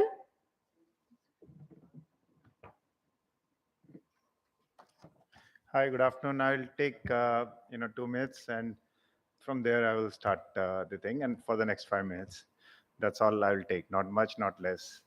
So my name is Ashok Suyal. I saw. I think there is a learning for me. My introduction is way too long here, so I had to reduce it. दूसरा मैं English में बात करूंगा क्योंकि मैं पहले panel से भी देखा है, वो भी कुछ हिंदी कुछ इंग्लिश कुछ उर्दू, मतलब इस तरह का था, बट मेरे ख्याल से वो सबको कंफर्टेबल भी रहेगा. तीसरा, आई थिंक आज का टॉपिक बड़ा इंटरेस्टिंग है, post Covid hybrid work model in industry. तो 3 तरीके की इंडस्ट्रीज हैं. एक है जो वर्कफोर्स, ग्राउंड वर्कफोर्स, उनके लिए तो हाइब्रिड हो ही नहीं सकता है. तो those who are on the rigs, those who are in the hospitality industry. Hospitality was for some time affected because of thing, but you can't imagine without these people being here to get serviced. Manufacturing है, आपके transportation है, ये जो चीज़ें हैं, workforce जो specially on ground है, constructions है, सिविल इंजीनियरिंग है, all that, you can't imagine them having a hybrid or work from home, because if they work from home then they are home. Number 2, जो एक और industry है services की, जैसे insurance agents हैं, हमारे बैंकर्स हैं, they also can't afford to have a more than 10, 20, 25% hybrid at best. So 75 to 80% they have to be in front of the customers. Sales is one of the challenges there. So that's one. तीसरा जो है, जो जिसके बारे में अधिकतर लोग यहाँ पे खड़े होके बैठ के बातें करते हैं, वो है बेसिकली दी नॉलेज इंडस्ट्री. तो नॉलेज इंडस्ट्री या कंसल्टिंग या आईटी या सॉफ्टवेयर जो भी हम बोलते हैं, they are something which can be done almost remotely. और मेरे ख्याल से जो सीएस थे पहले, ये तो उनका भी रिमोटली ही चलता था. वो अपने ऑफिस में बैठ के अपना काम कर रहे हैं, आपको कागजी कार्रवाई हो रही है, एंड में स्टैम्प करके वो भेज देते भाई, और ये आपका ऑडिटेड बैलेंस शीट है एंड ऑल दैट. सो जो हाइब्रिड वर्क मॉडल यहाँ के संदर्भ में आज है, मुझे लगता है वो तीसरे इंडस्ट्री के बारे में ज़्यादा है. वर्कफोर्स जो ऑन ग्राउंड और उनके बारे में ज़्यादा नहीं है. मेरे ख्याल से अजय दीक्षित जी इसके बाद आ रहे हैं, तो he will talk about HSEs and tool kit talks and all that. So expert है इन सब चीज़ों में, मेरे को बात करने की जरूरत नहीं है. अब जो हाइब्रिड वर्क मॉडल है वो पहले भी था, ऐसा नहीं है कि पहले नहीं था. कोविड ने उसको थोड़ा और आई गेस बढ़ा दिया है. उसके जो उसका स्पीड है, स्पीड ऑफ अडॉप्शन जो बोलते हैं, वो काफ़ी बढ़ा दी है. तो उसमें हुआ ये है कि काफ़ी चीज़ें बियॉन्ड बाउंड्रीज हैं अब. तो you don't matter from where you are working, as long as you have the proper access to the tools that are required to deliver the work that you are doing. So whether it is coding, whether it is designing, whether it is writing a report, अगर वो सब आप कहीं पे बैठ के कर सकते हो और उसको डिलीवर कर सकते हो, तो you are basically in a hybrid or maybe remote working environment. अब ये काफ़ी हाईलाइट किया गया है क्योंकि कोविड के पहले और दूसरे चरण में करीब करीब 9 महीने का एक ऐसा पीरियड रहा जिसमें obviously everything was stand still, तो देयर वाज नथिंग, तो लोगों के पास ज्यादा चॉइस नहीं थी। अब आप एक आम आदमी का दिन देखिए, आम आदमी इन ए बिगर सिटी लाइक दिल्ली, हम 6-7 घंटे सोते हैं, 1-2 घंटे अपना प्राइवेट कामों के लिए भी चाहिए होते हैं, 7-8 घंटे हम ऑफिस में काम करते हैं, 3 घंटे या एवरेज 2 से 3 घंटे के बीच में हम कम्यूट करते हैं एक जगह से दूसरी जगह या जाते, तो जिसमें हमारे 24 घंटे के करीबन मोटा मोटा हो जाता है, 20 घंटे तो हो ही जाते हैं। बाकी 4 घंटे हमें फोन के लिए चाहिए होता है, because the survey says that कि 4.5 घंटे एवरेज यूसेज है सेल फोन का एज ऑफ टुडे। अब वो काम के लिए नहीं होता, हमें भी पता है, कोई फोन तो 8-10 ही होते हैं, बाकी किसी के अपने इंस्टाग्राम है, किसी के यूट्यूब है, किसी का कुछ है, बट वो है, तो एवरेज स्टडी यही कहती है। तो आपका समय कितना था? अब कोविड ने क्या किया, कोविड ने ये किया कि आपके 3 घंटे जो कम्यूटेशन के थे एवरेज, वो बचा दिए।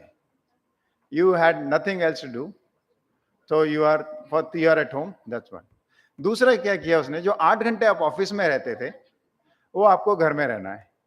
अच्छा, जिनके घर थोड़े बड़े थे, थोड़े खुले थे, पुरानी दिल्ली स्टाइल या जो भी, मतलब बंगला वंगलो वाले, वो तो फिर भी थोड़ा झेल गए, क्योंकि उनके पास चीजें थी, उनके पास 10-12 पौधे भी थे घर में, 1-2 बच्चे भी रहे होंगे, तो कुत्ते रहे होंगे, मतलब all these things, they were able to adjust well. But जो किराए पे रहते थे, 4 दोस्त मिलके एक 3 बेडरूम का फ्लैट लेते थे, और फिर मतलब मेड आके दिन में एक बार खाना बना के जाती थी, अब वो उनको अचानक सब काम खुद करना पड़ा, बर्तन भी धोने पड़े, सोना भी पड़ा, मतलब सफाई भी करनी पड़ी, तो वो तो हो गए फ्रस्ट्रेट।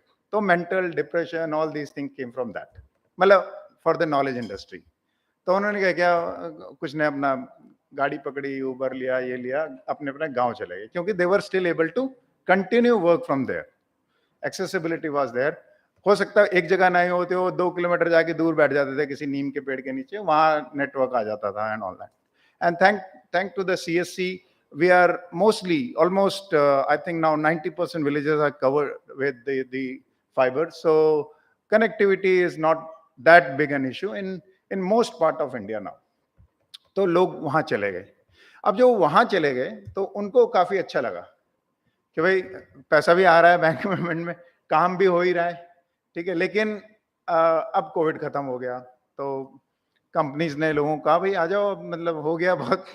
तो उन्होंने कहा जी देखो, हमारा खर्चा तो कुछ हो नहीं रहा, पैसे पूरे बच रहे हैं, और मतलब अब आप हमें बुला रहे हो, तो अब हमें आप तनख्वाह बढ़ाओ। जो हम एक देख रहे थे कि लोग कह रहे थे भाई इनका रेजिग्नेशन, ग्रेट रेजिग्नेशन, जो पिछले टॉपिक में बोला, तो अब उन्होंने इधर से उधर किया, लेकिन उससे भी कुछ फायदा उनको हुआ नहीं ज्यादा, क्योंकि तनख्वाह तो बढ़ गई, लेकिन दूसरे ने भी यही कहा कि अब अगले हफ्ते से आ जाओ ऑफिस, तो then they were not mentally prepared, तो they look for another job, लेकिन वो भी नहीं। तो अब क्या हो रहा है, धीरे धीरे even the knowledge industry is shifting back to a work from office model again, despite saying कि हाइब्रिड है, मतलब हाइब्रिड है, HR भी यही बोलता है, या रिमोट भी बोलते हैं, बट रिमोट अब सिर्फ उन लोगों के लिए जिनकी एम्बिशंस ग्रोथ की नहीं है, जो अपना सिर्फ एक काम करना चाहते हैं, एक एंड में सैलरी लेना चाहते हैं और खुश रहना चाहते हैं। जो ऑर्गेनाइजेशनली ग्रो करना चाहते हैं, उनके पास कोई और चॉइस नहीं है but to come back, start working, start networking, start creating the team environment, start then becoming manager and all that, that race that continues. So hybrid model will continue. There will be a 10-20% floating population जो अपने आप क्या कहते हैं, जो ज्यादा growth oriented नहीं है, ज्यादा एम्बिशियस नहीं है, तो they will be equally done, जिनका काम रिमोटली बहुत आसानी से हो सकता है, तो वो लोग तो रिमोटली काम करेंगे। मैं महीने में एक बार चले गए, या 2 महीने में एक बार चले गए, या 2 हफ्ते में एक बार चले गए ऑफिस, दैट इज व्हाट। लेकिन जो अधिकतर लोग हैं, they will have to be in office, because ये भी कंपनियों ने रियलाइज किया है कि रिमोट के जो फायदे थे उतने ही या उससे ज्यादा नुकसान भी हैं, क्योंकि you have not seen people, you can't relate with them. Even zoom पे वो लोगों ने काफी ट्राई किया है कि मंथली मीटिंग कर रहे हैं, सब लोग अपना अपना चाय लेकर के बैठे हुए हैं और इंटरेक्ट करने की कोशिश कर रहे हैं एंड ऑल दैट, बट वो सब नहीं चलता है एक लेवल। और मैं ये इस तजुर्बे से कह रहा हूं क्योंकि मैं एक कंपनी को एडवाइस करता हूं जो कोविड में ही बनी है। They went from 0 employ to around 1250 employees of today during the last 3 years. Just pre-COVID they started, and today they are more than 1250. And 80% of that population is working remotely. But we also realize that they have to come together at some time. So हमने उनको as a fun way में बुलाना शुरू किया है to come, हम एक premiere league शुरू कर देते हैं कंपनी का कि आओ 12 टीमें बनाएंगे, इसी बहाने तुम मैदान में तो आओगे, उसके बाद तुम्हें ऑफिस में बुला लेंगे. तो ये सब चीजें हमें करनी पड़ेगी. I think that's the way, and this is non-threatening way. धमकी दे करके कि परसों या वो नौकरी ढूंढने लगेगा 3-4 महीने में तो भाग ही जाएगा या भाग जाएगी, जो भी है. So that's what. तो मैं आप लोगों को इन्हीं थॉट्स के साथ थोड़ा छोड़ना चाहता हूँ. अब एक लास्ट मेरा 2 मिनट का और है, that is more on sustainability. So sustainability का मतलब बड़ा सिंपल सा, ESG, SDGs जो हम आजकल सुनते आ रहे हैं, बड़ा सिंपल सा है कि आप उतना या उससे कम कंज्यूम करिए जितना आप को चाहिए, और please never over step over consume anything. तो जो चाहिए उतना या उससे कम. थोड़े से स्टैट्स और दे देता हूं. 9.5 टन के करीबन हम एयर को इनहेल करते हैं इन अ ईयर. काम की उसमें सिर्फ 25% होती है, 740 किलोग्राम, विच इज ऑक्सीजन. तो if we are living 10 years, 7,400 kilogram oxygen we inhale. 100 year, 74,000 kilogram. So please think about, that, plant trees. And if you can't plant trees, at least nurture whatever you see around you. थोड़ा पानी डाल दीजिए, नमक और नींबू और वो चीनी मत डालिए, पानी वानी डालिए. थोड़ा take care of all those things and be socially responsible around it. So I think that's my message to all of you.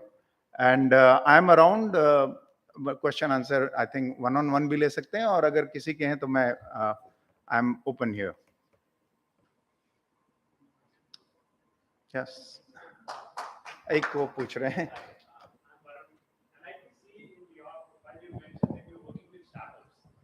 You're working with startups. जी. And I think there is a competition always which happens, startup versus corporate jobs. There are people who want to shift from corporate to startup and startup to corporate. So how do you, when you are, since I think you mentioned you are advising startups as well. So while hiring people, a startup requires a different set of mindset, from the employee as well, wherein they can put in efforts in it, and especially after this COVID, wherein people have lost so much. So I understand where you're coming from. So I'll give you my example on that. I think this is the only question I'll take, and then probably we'll talk over lunch or something. I worked in large corporate MNCs. I was in US for 6 years. My career was amazing. Means the last salary I was getting was in like 7-8 figures, whatever, in 2012, and I decided to move on, and that is where I took my startup journey. In last 10 years, I have probably done 100x of the work I could have done and learning I could have done in those organizations. So that is my answer. So the only difference between a established corporate thing and a startup is that how I would say how courageous you are. How much you want to face the heat or face the waves or whatever you want to call. So I think if you're courageous, if you want to take risk, you have no fear of failure, please go ahead and do whatever you feel like. Then job is not for you. Okay, and I'm saying this in front of ONGC guys who are very courageous guys anyways. So let's just say keep it startups to that. But I have mentored over 200 startups in the last 10 years. I am a resident mentor with IIM Bangalore, and most of my startups that I mentor are women startup programs. So that gives me an additional edge. So dealing with the gender here is something which I kind of now can confidently say is more of my area of expertise. So those of you who want to be a startup enthusiast going forward, please feel free to ping me on my LinkedIn or Facebook or something. Thank you very much. Thank you.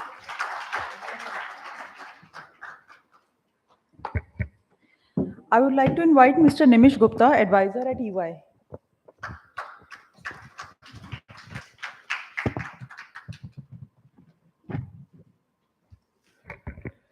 Very good afternoon to all of you.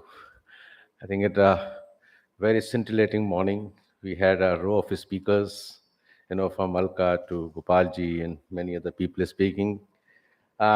Very, august audience here.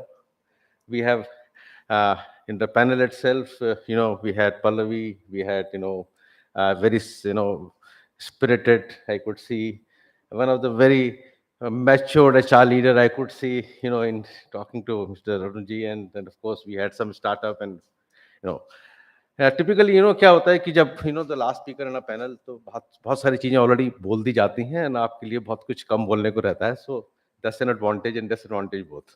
So I know you must be seeing these long papers, but I'll keep it short and I'll keep it to the point. You see, जब मेरे को पल्लवी ने invite, Vaishali called me and I asked her, I said, कि, why me? I'm saying, I'm not from the HR. Okay, she said, no, but you have been part of the HR. So you see, during this COVID, actually, I part of the social advisory in the EY, and during this COVID period, we were advising the government. So my teams were working with the uh, collectors in their districts. They were working with the secretary in the states, and they were working with the center ministry also. So we were actually advising, and there was no question of not being, working from home was not really an option for many of other people that we had, because be it migration, be it providing the health services, be it providing anything, we were the one, I'm saying, we were, advising the government and supporting it at that time. Now, so I'm saying and since our people were working on the ground, as soon as the environment opened, even it was imperative on my part to be part of them. I have traveled from the day the environment opened, and I've seen your T3 terminal hai aapka, there was nobody like us. It was all migrant labor. I remember a time कि एक वो migrant labour गया और coffee पूछने के लिए 300 रुपए की coffee.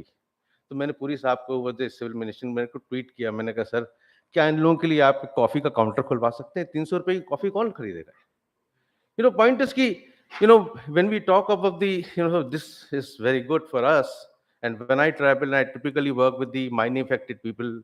I work with the tribal PVTGs. I work with the so many aspects of the people who are actually on the ground. I travel to the villages and so there the life is very, very different. Now coming back to the topic that we have, and as I promised, I will not take, but I'll touch upon few things. Okay. So I think flexible working is already, hybrid working, flexi working has already been talked about. See, COVID was a time when people had to work from home, and the time is the stagnant water starts smelling, and you could see that many people had to come back to office because you see the knowledge is it is very important that we are human beings, we need to interact, and the organizations also need to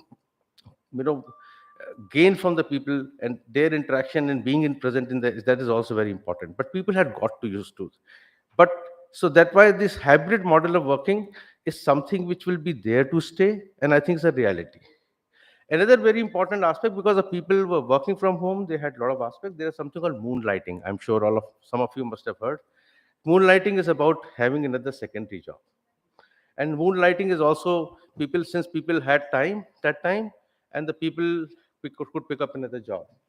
So that is another aspect which is there to stay now. If you, I'm saying, if you talk about Elvin Toffler, I read, I'm saying he talked about prosumers. This was a new thing altogether that time. The people who will be producing and consuming also, like Facebook today, right? So things are changing, and we were also talking about, let's say, I was reading Harari. He was saying that gone are the time when people will be only one job, one life is out of it. So there is no question that people will be doing multiple jobs. And I think organizations have to talk about it, have to come up with the new policies. Some organizations have come to know, let's say Infi have come up with a different policy. Some other organizations are coming to the extent that Swiggy is coming with a different policy altogether. In fact, they announced that moonlighting is permitted under these circumstances. Similarly, for the flexi working, there are surveys. I'm sure you would have read. We had talked about some of the other surveys in the morning, and the Gartner says that if you don't provide hybrid working as per the survey, 39% of the works will go back. So that's a threat. I'm saying if you don't provide such options, especially in this environment. Another aspect is about the mobility of the employees. Today, within the organization, within my team, people say, I'm getting bored doing one thing. I would like to have options to do something else within the same organization. I think that's a very important aspect, that मैं करते करते bore हो जाता हूँ एक काम करके, तो मुझे दूसरा काम चाहिए. And organization should provide mobility for people to do different jobs within the same organization in order to retain them. Another important aspect is the employee value proposition, and that is for well-being. I think enough has been talked about that. But the point is that all organizations today have many of these facilities created. In fact, 70% of the organizations have, but many of these employees have not used. Like counseling is there, doctors in there, all those facilities we have also created. I'm not too sure if how many would be actually losing. So it is time that you have to connect with the employees and come up with new ideas. Okay. Another very important aspect is about DEI. I'm saying diversity, equity, and inclusion. Now, what happens if you allow the flexi working? That means, and the promotions and the incentives are based on the people who are proximity. Then many of the workforce, like women, who would possibly prefer to be, because of their own commitment from work from home, they may not get promoted. So that is another, flip side of it. So I'm saying we really have to look at it, that are our managers are okay with this or not, and do we need to teach them what kind of a skill they would need to connect with the people. So another aspect is about the so there are a lot of these unrepresented and proximity bias that might happen with the flexi working. So we have to be careful about it. Turnover of employees. I'm saying this is something which it is there. I'm saying turnover of employees. You would find that 52% employees say flexible working from policies will affect the decision to stay. I wanted to hire somebody in Dhanbad. I don't know. I'm sure you would have heard about Dhanbad, and we were working with the district there. And so I asked a lot of these people. They said, "Ki flexi working chalega." I said, "With working with the government, you can't talk about flexi working. You have to be on site." And I could imagine, you see, this guy is working at 5 lakh or something, is demanding 25 lakhs from me. 5 times. And we have had an incident where somebody was, demanding, getting some 20 lakhs. We agreed to pay him 20 lakhs. He said, no, I want 30 lakhs and 40 lakhs. The point is that at one point of time, he said, okay, we'll give 40 lakhs. And he's still not ready to join because he is the better off. So, dynamics of the whole world is very different today. And we have to understand कि क्या हो रहा है ये और क्यों हो रहा है. तो ये क्यों इसलिए भी हो रहा है because skills are not developed. India is short of skills. We are talking of two terminologies which are called Great Resignation and Great Reshuffle. The Great Resignation is about US, where last 21st December, there's some I think 44 lakh people actually resigned. And Great Reshuffle is about that, LinkedIn you referred. I'm saying as their report, some 82% workforce is planning to quit the job. So that is also another reality. If you don't find them, people are sitting on the brim. They would actually quit. And the important aspect is that there is a shortage of skills in India. If you read, I'm saying that we have seen, somebody mentioned about the first wave and second wave.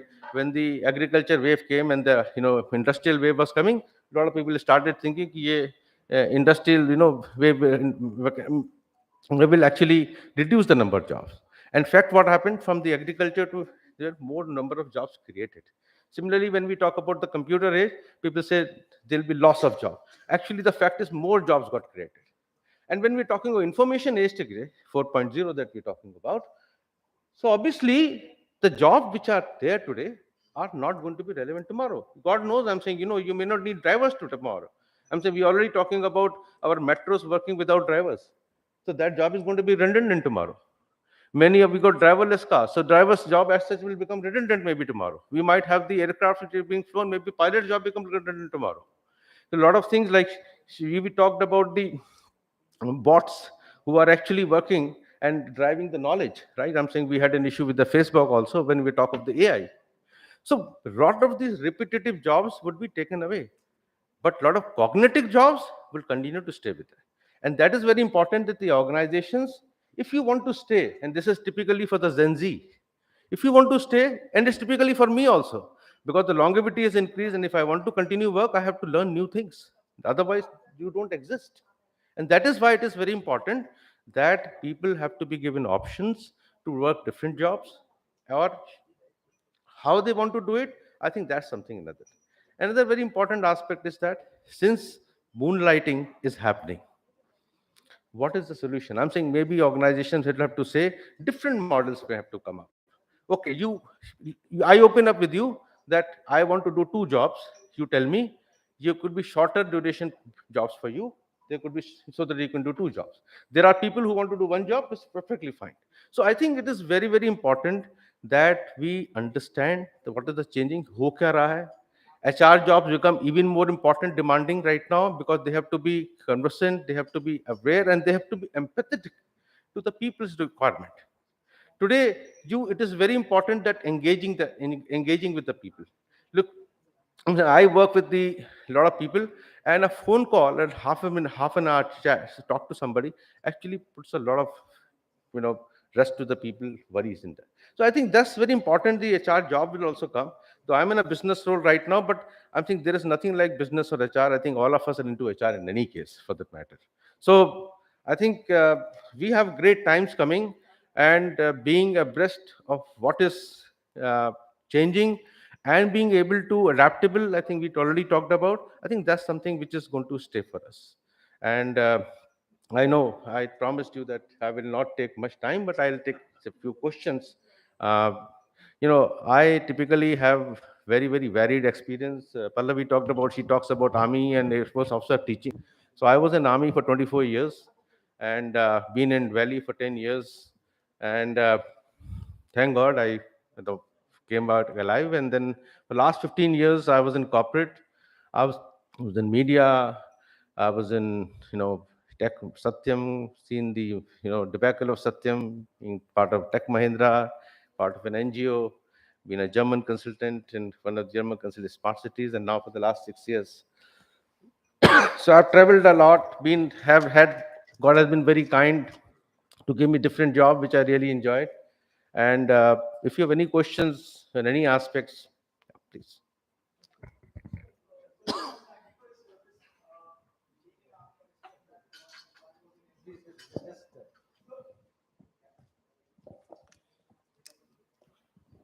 Yeah. Hi, sir. So first of all, I respect you, sir. Thank you for your service in the Indian Army. And my question is, how do you identify or quantify the skills, and then how do you make it a measurable metric? Sorry, come again. How do you quantify the skills, the skill set of a person? How do you quantify that, and how do you make it a measurable metric? How do we make? So, see, it is you really can't quantify the skills per se, and that too in a any and there is really no set yardstick. I don't know how do people do that.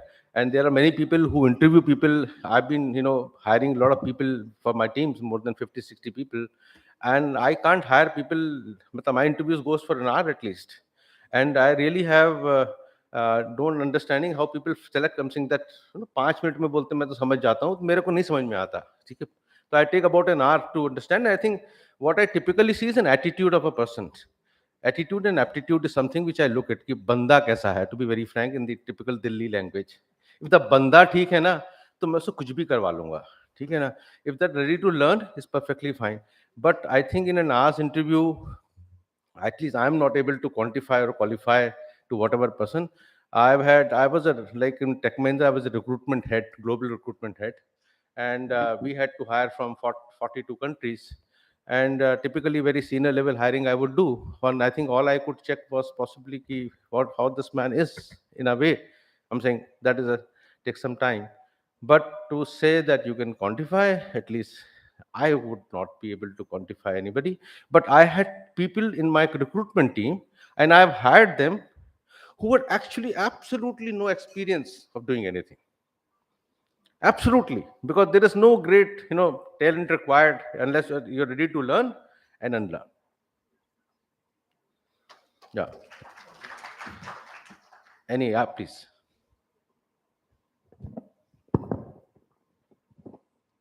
Hello, sir. I'm Abhinay from EDCI. so everybody will know who you are. Aap naam. हाँ, please. Sir, I'm Abhinay Kumar from EDCIL. It's a PSU under Ministry of Education, and I'm a Deputy Manager HR over there. Wonderful. So, sir, what I've observed from my today's discussion is that the key focus is on the hybrid working model and the need of upskilling for employees. So, I want to ask for those employees who are there in our organization, do we move towards a hybrid training program as well? How much of our inclination should be towards web-based training, and how much of our focus should be on sending them for training programs?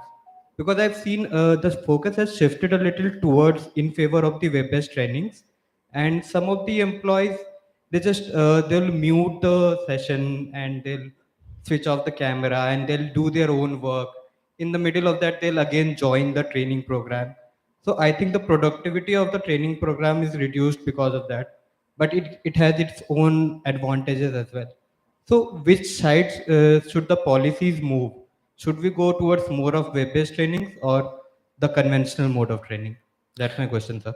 Good, absolutely great question. And I was L&D head, global L&D head from the Tech Mahindra for good about 4 or 5 years.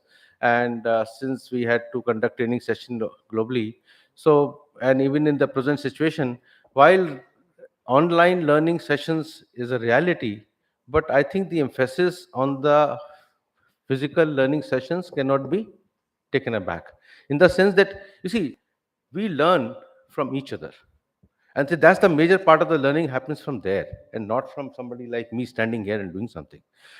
This model, I'm saying, while I'm saying you're talking about this, let me take a step down in that case.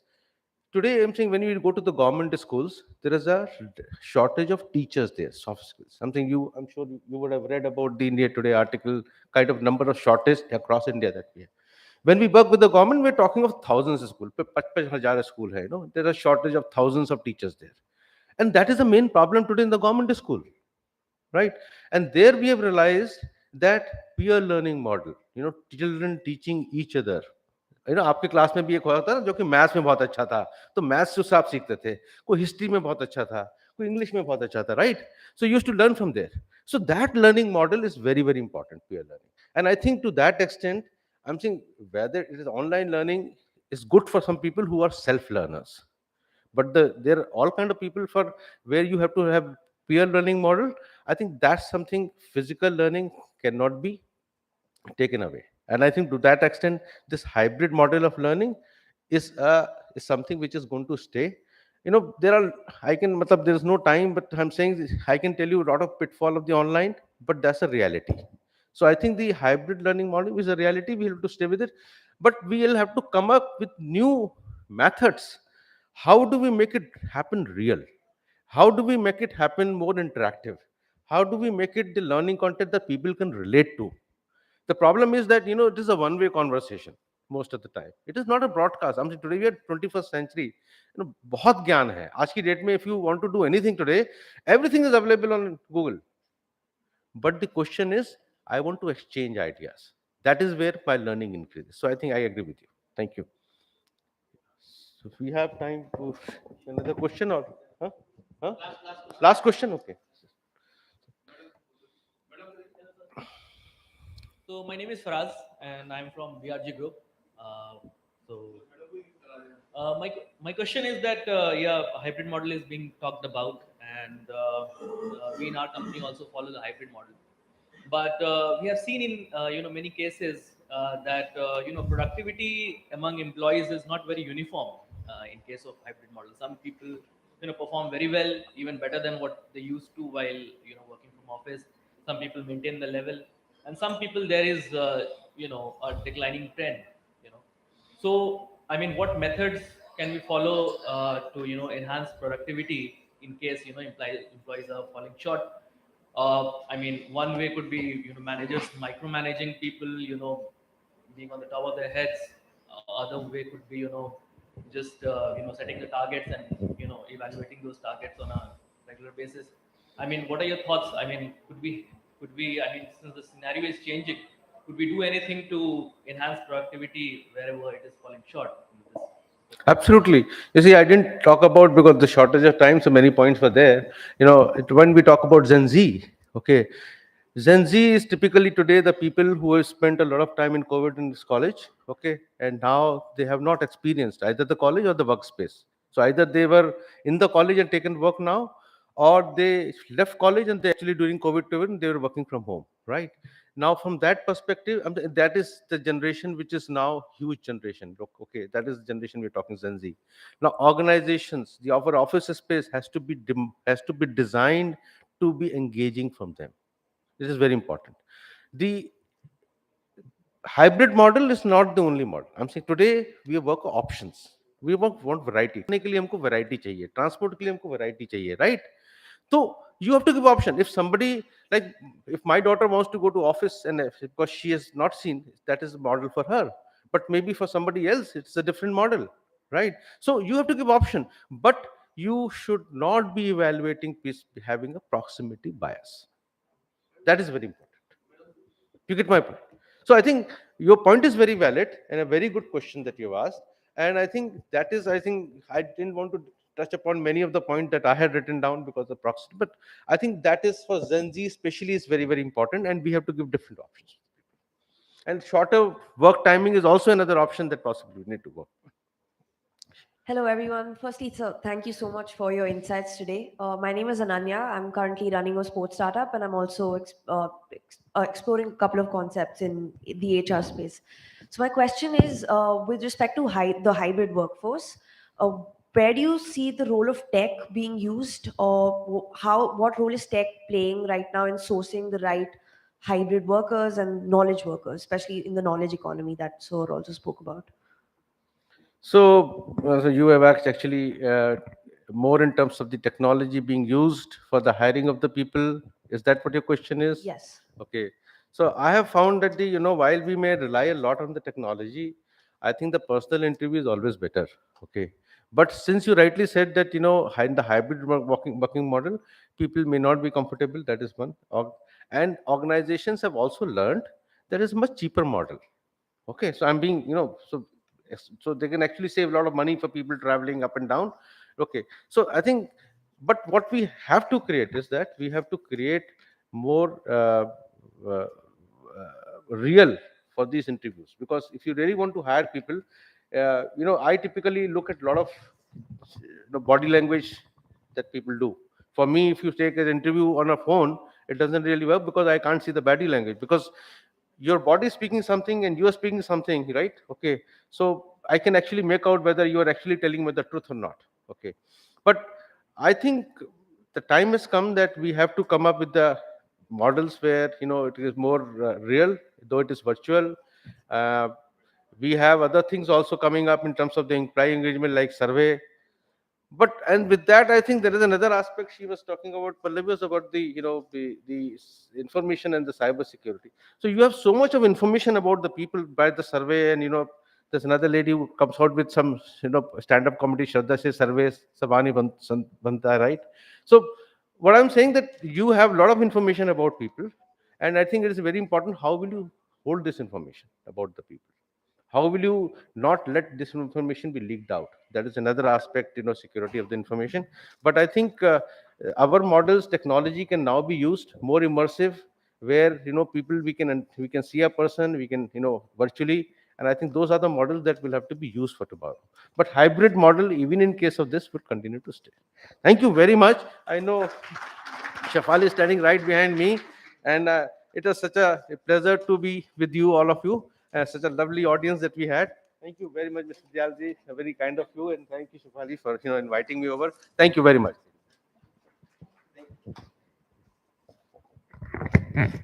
Thank you, Nimish Gupta ji, for sharing your wisdom. It will be really beneficial for all of us. And Moonlighter was like icing on cake. Now, I would like to invite Professor Bhimrao Bhosle, Director, NBCC Limited, to please come on stage and felicitate Shri Rajan Asthana ji.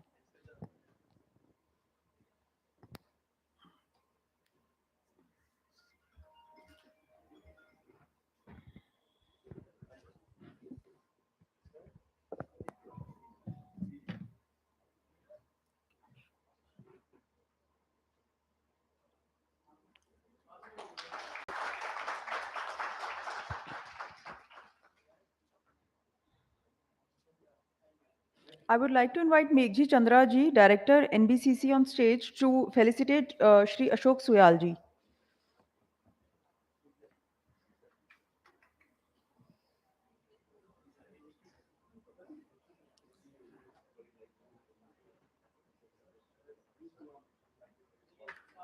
I would also like to invite Shruti Swaroop ji, founder Embrace Consulting TEDx TOSB speaker, on stage to felicitate Ms. Pallavi Mohan ji.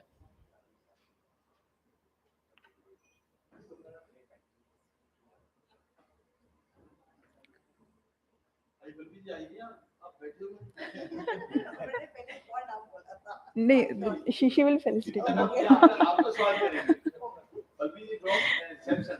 Yes.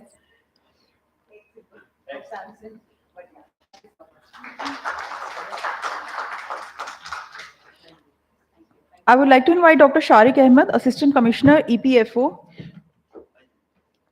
to felicitate Mr. Nimish Gupta ji.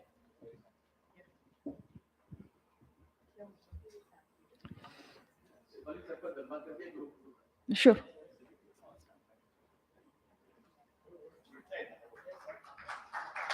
Everyone, please come forward for a group photograph. Please come. Rajan ji, Ashok Suyal ji, and Pallavi ji. Please come forward.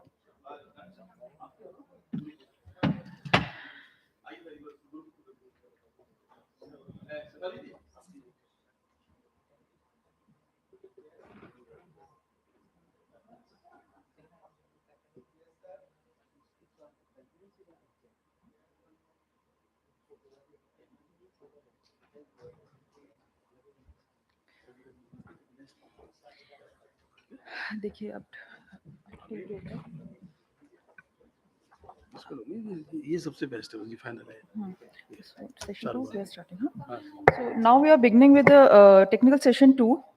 I would like to call up on stage Shri Suresh Jain, Mr. Ajay Dikshit, Ms. Ipshita Mukherjee, and Shri Abhishek Srivastava.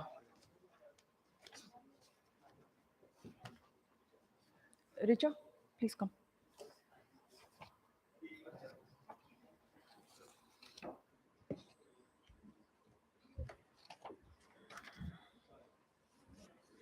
Where is the detail of Suresh Jain ji?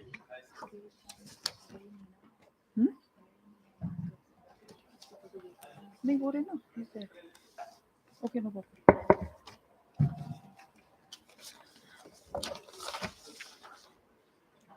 No problem.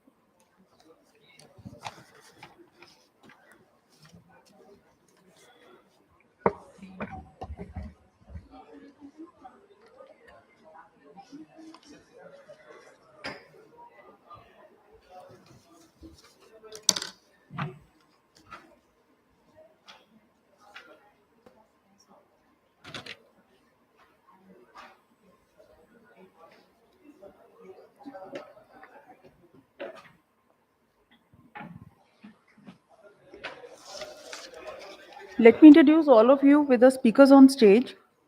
Shri Suresh Jain is Executive Director, HR and Business Strategy. Shri Ajay Dikshit ji is Chief HSC, Executive Director, ONGC Limited. He is graduate in Mechanical Engineering from Regional Engineering College, Jaipur. He is a well-controlled expert and crisis manager, leading in many critical situations related to well-controlled and blowouts. Ms. Ipshita Mukherjee is Director of Talent Acquisition, TAZA, MBA from University of Berkeley, USA, worked with IT companies like Telemune, Ignity, and TAZA, Certified Happiness Coach and Certified Organizational Development and POSH Trainer. Mr. Abhishek Srivastava is Deputy General Manager, HR, Samsung Electronics. He is instrumental in getting Samsung in India audited and certified by Electronic Industry Citizenship Coalition, EICC. The association is now called Responsible Business Alliance, RBA, and Joint Audit Certification, JAC. Please give a huge round of applause for all of them.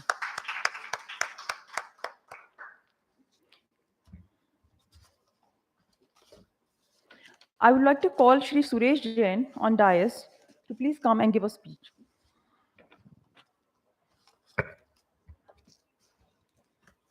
All yours.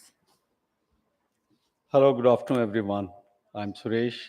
During my 40 years of work experience tenure, the 21 years I have put in with Dabur, where I was heading HR. So primarily, I'll be sharing about how we have been able to retain the people in Dabur. But before I say this, I like to share with you this retaining people is a big issue.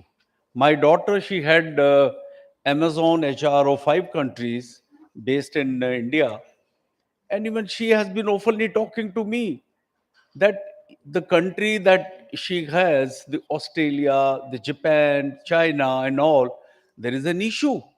So it's a big issue. And in fact, I recall that 2011, when All India Management Association, sent the delegation of couple of 40 people in China, and we were supposed to visit a couple of the companies, and one of the Chinese company they visited, and before we go to the plant for a visit, these people, they're very intelligent and shrewd people, Chinese, they call all of us in a hall and start asking, hey, look here, we have an issue. And that is the retaining of the people. In spite of the fact that they have been, taking care, the financial and non-financial. So what I'm sharing is, this is still a burning and a big issue happening in all kind of the company. Now the hallmark is that what do we do where we can minimize this? And I think before I come to the topic, I like to just give, because of the 3 hours that you have been sitting over there and listening many of the speaker, and one side the communication is going on. I think you all are very lucky enough that you have come here and upgrading your skill. I narrate a small quote on this. देर व एक हिंदी में मैं बोलता हूं तो और मजा आएगा. बादल और किसान. तो ये फोरकास्ट हुआ कि इस साल बारिश नहीं होगी. इस साल बारिश नहीं होगी. बादल ने बोला कि भाई हम बारिश नहीं करेंगे. तो किसान अपना खेती कर रहा है. तो एक दूसरे आदमी ने कहा, भाई ये क्या कर रहे हो, अभी तो ये फोरकास्ट हुआ, इस साल तो खेती होगी नहीं. तो उसने कहा, यार मैं अपना चला रहा हूं और ऐसा ना हो मैं खेती करना भूल जाऊं. ठीक है, बारिश नहीं होगी. So this is relating to honing your skills, that you are here all, and we are all grateful to the CSR who has organized this. तो बादल भी ये सुन रहा है, कहते हैं यार ऐसा ना हो मैं बारिश करना भूल जाऊं, लेट मी ट्राई. तो उसने बारिश कर दी और अपना किसान को भी फायदा हो गया. So what I'm experiencing is, in fact, looking into the paucity of the time, because I think we are already behind the schedule. So what I'm sharing is that you all should be grateful that you are honing your skill. In fact, again, before coming to the topic, during this pandemic period, in fact, I take this pandemic period as a very, very opportunistic one, because I was able to unfold some 80 management books. And the more that the books I read, I came to know that I'm very hollow. Even deeply, I don't know HR. So what I'm trying to say, that every time you have to hone your skill. Now coming back, to the main retention of the part, I would like to, relate the retention into the two aspects. One is the financial, another is the non-financial.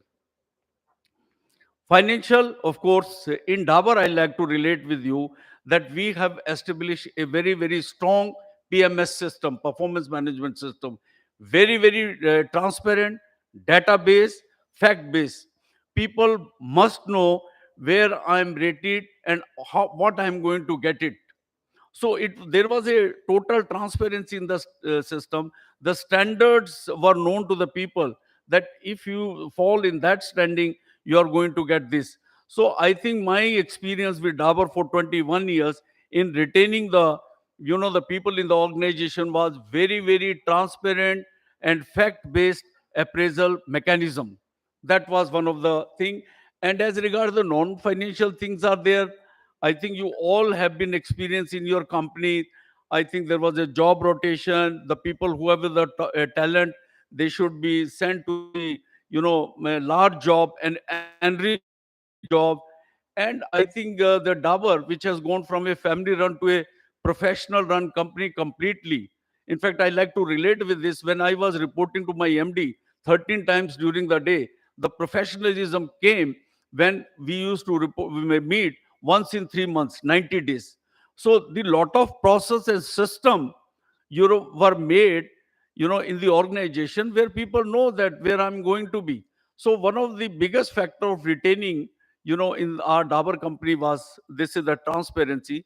And in fact, also when we used to hire management trainee, some 25, every year, we used to take our management trainee who have grown up to a senior level, and they become the brand ambassador of Dabur, and they share to the management schools that look here, I have gone up this.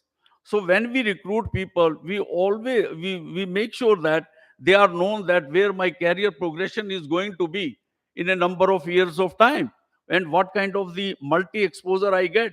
So these kind of certain things which were quite instrumental in managing the attrition. In fact, my couple of my management trainee, they have become to the director level and the CEO. So I think this is mota mota I like to share, that financial, non-financial, these aspects you have to take care. And if your strong PMS is there, I think you can retain the people. And the assessment center, people must know the recommendation will not count, the only your rating will count. In fact, one of the participant, I think he's not there, he asked about the measurement of the skill, which I'll share later. So this is what I like to share. Although I'll be open for the questions, is not now or maybe over the lunch, because our time is very short, and I'm also being part of CSR, so I'll not like to take much time. Thank you very much. I would like to call Mr. Ajay Dikshit, Chief SHG Executive Director, ONGC Limited.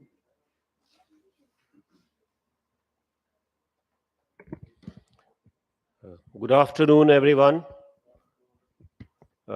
Respected Mahawar sir, yeah, dignitaries on the dais, ladies and gentlemen. Well, the post-COVID scenario in human resource management, we have already learned a lesson in last 2 years that a pandemic can hit you anytime, and you need to be future ready for it. We have learned our lessons being in ONGC, being the energy anchor of our country. We ensured that work should go on, operation should go on with the proper SOPs in place. So to learn that, I'll be discussing a case study that managing non-stop field operation in ONGC in the pandemic time. Well, on 24th March, our PM declared that there is an indefinite lockdown that has to be extended. And this was I'll just go with one example. ONGC is having a manpower of about 30,000 its own employees, and about the same number, 25,000 contract management employees, which works in the field, in the offices, and being the energy torch bearer of the nation, we need to ensure that we need to maintain the supplies of oil and gas to go ahead, and to this pandemic does not affect. You see, there was about 75,000 people. These many installations were there, and about 7,675 people were there. Those people work in 14 days on off shift, like they go home, they go for the work for 14 days in the offshore, in the mid sea, in the miles of mid sea, nowhere to go. And after performing their duty, hard duty of 14 days, they go back to their home and take rest and come back. So on 24th March, there was many people who has already completed these days, and we at ONGC started thinking that how do we run operation, because everything is locked, no aircrafts, no buses, everything is shut down. How to go about it? So we devised certain SOPs that we need to bring out these people and send in the fresh people by maintaining all the COVID protocols. So once this nationwide lockdown was announced, ONGC was, I already told you, we had a typically bad time with that all the logistics was shut down.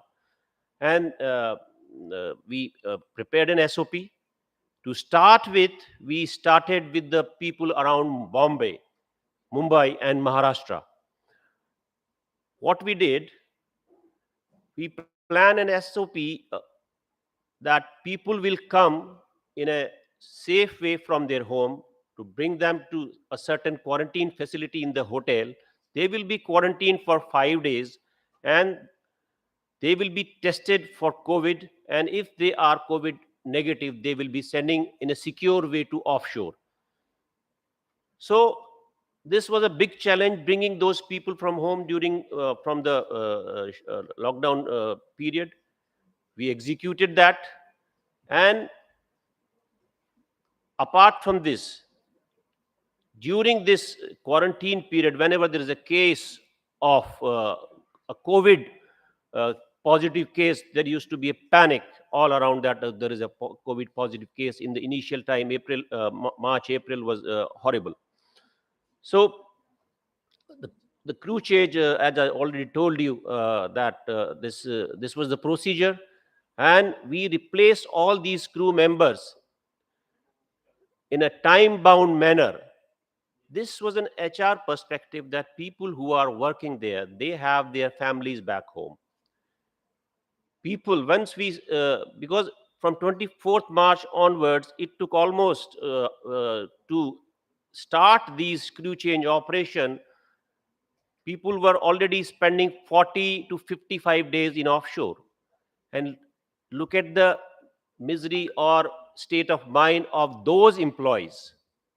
That as a company, we need to take care of our HR has the responsibility, and as a company, we have certain responsibilities towards our employees to boost their morale and their families. So ONGC ensured that taking all the necessary permissions from the government of India to carry out these mammoth exercise.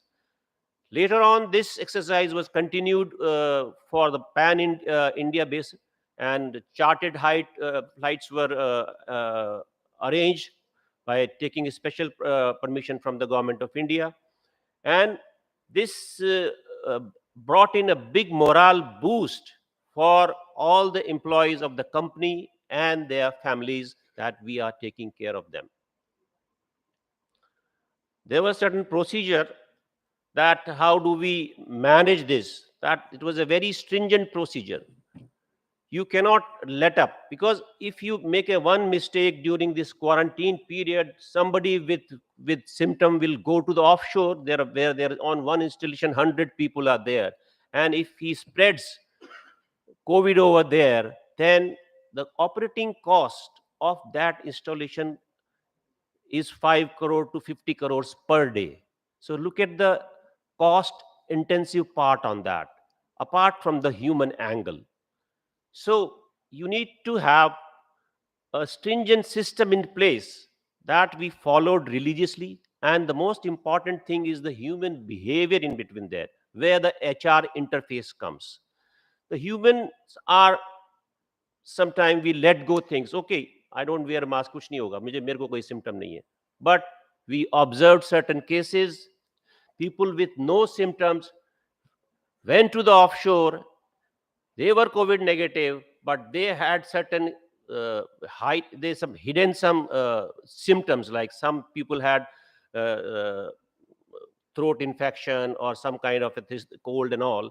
They hidden that, and incubation period के बाद में जाके जहां वो जब installation पे offshore में गए, they became COVID positive, and that resulted in a huge loss, because we had to evacuate certain installation. Hundreds of people need to be evacuated, and many people suffered from that. We learned from those lessons also, that how do we maintain that COVID pandemic in offshore. So we started doing that, we carried out, in case of any symptomatic crew was there, we immediately isolated him.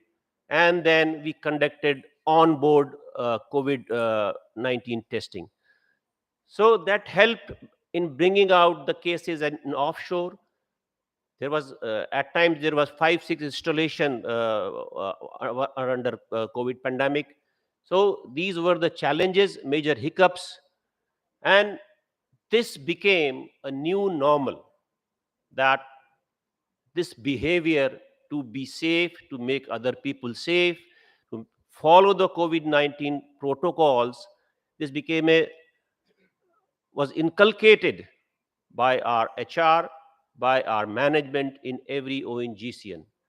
And believe me, this was not the last. This probably is not the last pandemic.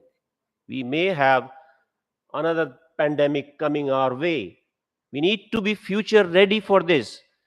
We need to bring behavioral changes in the humankind in every aspect. We need to bring in every person on board, that in case of any pandemic is there in the future, we need to be ready with a proper behavior, because work should always go on. In earlier times, there were many industries were shut down. Had they followed certain SOPs and procedures, they would have our economy would not have suffered that much.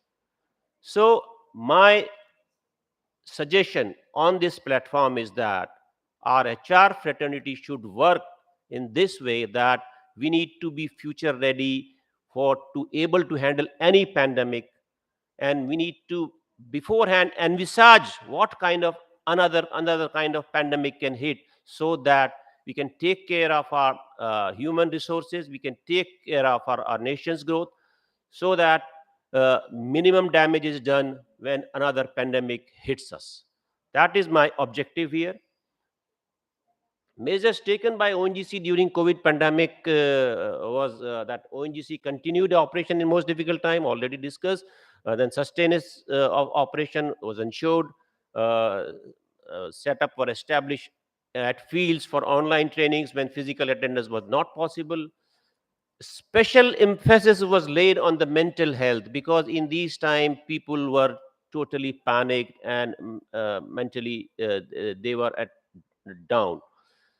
So these all online session, webinar, personal counseling, talking with the families was great initiative by our great organization ONGC. Then camps of vaccination of employees and our contractual force also were organized as the vaccination drive started. Data related was mapped in the SAP system to know how our big force is secured and safe. It is also ensured that post COVID, the people are being taken care of. As Mahavar sir said, there are certain, everybody knows there are certain 6-7 parameters. Once you are COVID positive, you need to go with certain 6-7 parameter to know how that which like CRP tells you that there is a coagulation of blood, possibility of blood coagulation in your body. IL-6 tells you inflammation system in the body. So what we ensured that whosoever was got COVID positive, his pre-test were done of these 6-7 critical parameters. Once the COVID is over, then we need to recheck this parameter. If any of this parameter is abnormal, then you need to focus on that parameter. Okay, this guy needs to be treated for blood coagulation or inflammation or some other infections. So that was very important aspect which our medical team took care, and Mawar Saab will vouch for that. And he had a heart attack. He is the most fit person, and after the after effect was that after having COVID, and 1 month after that he had a heart attack, massive heart attack. I was shocked that it cannot happen to him, but this has happened, and he really survived it, and thank God. So that kind of uh, precautions were taken for our employees and their families. And through the dedicated COVID help online portal, ONGC reports, it has been ensured that need and assistance have reached all concerned. Volunteer teams were made in ONGC who volunteered to take care of all the COVID patient of the whether it's their family or this employee. So a collective effort was there. Then during this period, as a corporate organization, we also contributed 300 crores for the CSR fund for COVID. Also, the project of 30 crore were taken, assisting 44 lakh people of the country. Even ONGC employees contributed their 2 days salaries to the PM Care Fund. We bought about 40,000 oxygen concentrators. Then 15 medical 1 lakh, sorry. 15 medical grade oxygen generation plant were also being set up by ONGC and already set up. Post COVID care for employees, already I have told you that with specific medical examination. This is the most important aspect which many of people do not know. There have been so many news around while this was happening, why it happened, why it is happening. Because COVID was not killing. The symptoms after, or the impacted organ, that was making the fatalities. And with our responsible HR team, we took care that nearby our surroundings, wherever our installations are there, we took care of about, we conducted many camps during the COVID time. And even in this year, we have conducted medical camps to take care of the people of the after effects of the COVID and other ailments and other thing. So the bottom line is that I'm repeating it again and again. We need to sensitize our manpower, sensitize our human resources that it's not the end of COVID.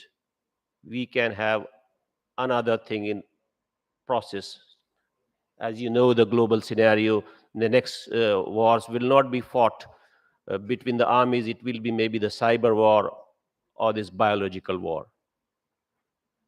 So our collective effort should be, we should be ready to fight all this onslaught of biological or cyber attacks, going for the preparation with in a systematic way. That's it. Thank you very much.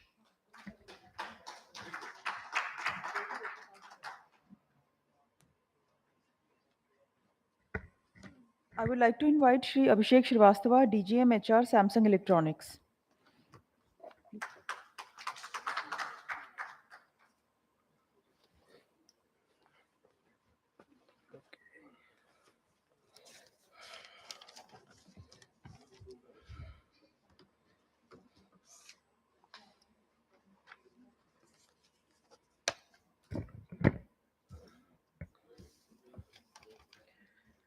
Good afternoon, seniors, industry professionals, HR colleagues, and some of our startup enterprise people sitting over here.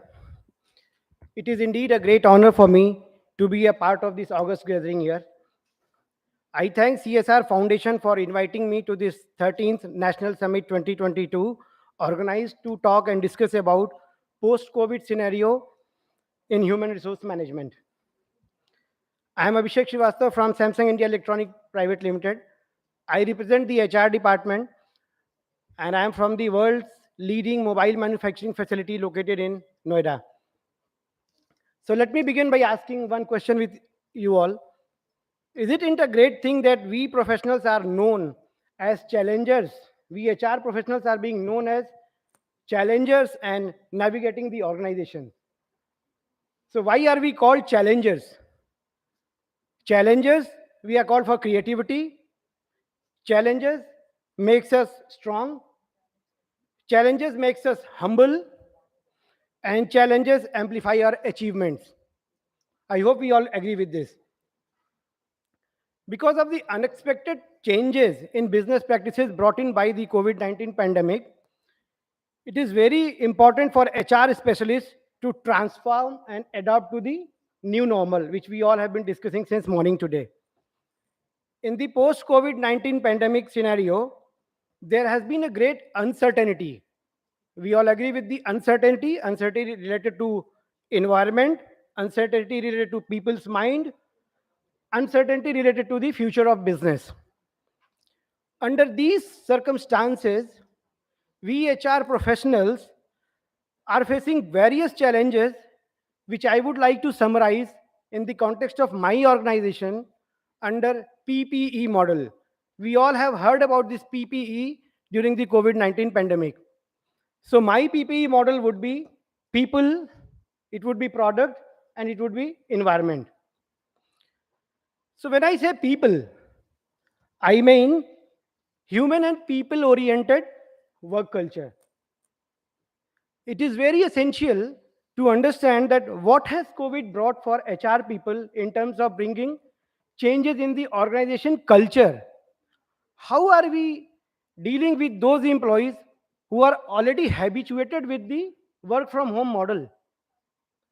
Trust me, majority of the millennials are making faces when we call them to the office and say, अरे यार मेरा office तो अब चालू हो गया है, तेरा अभी भी वर्क फ्रॉम होम चल रहा है. So probably we are used to that work from home model, and we can see the frustration daily in the minds, in the eyes of the employee who are being called to work now. So within this 2 years, we have seen a huge change brought in by this COVID-19 pandemic. And what we HR have to do, उनको तो work from home दे दिया, मुझे office बुला रहे हैं. So we have to face that sorry face कि अच्छा आपको भी work from home देना. Is it really essential that work from home? So how are we going to redefine and re-establish organization culture is one of the challenges that I feel that we HR people are facing.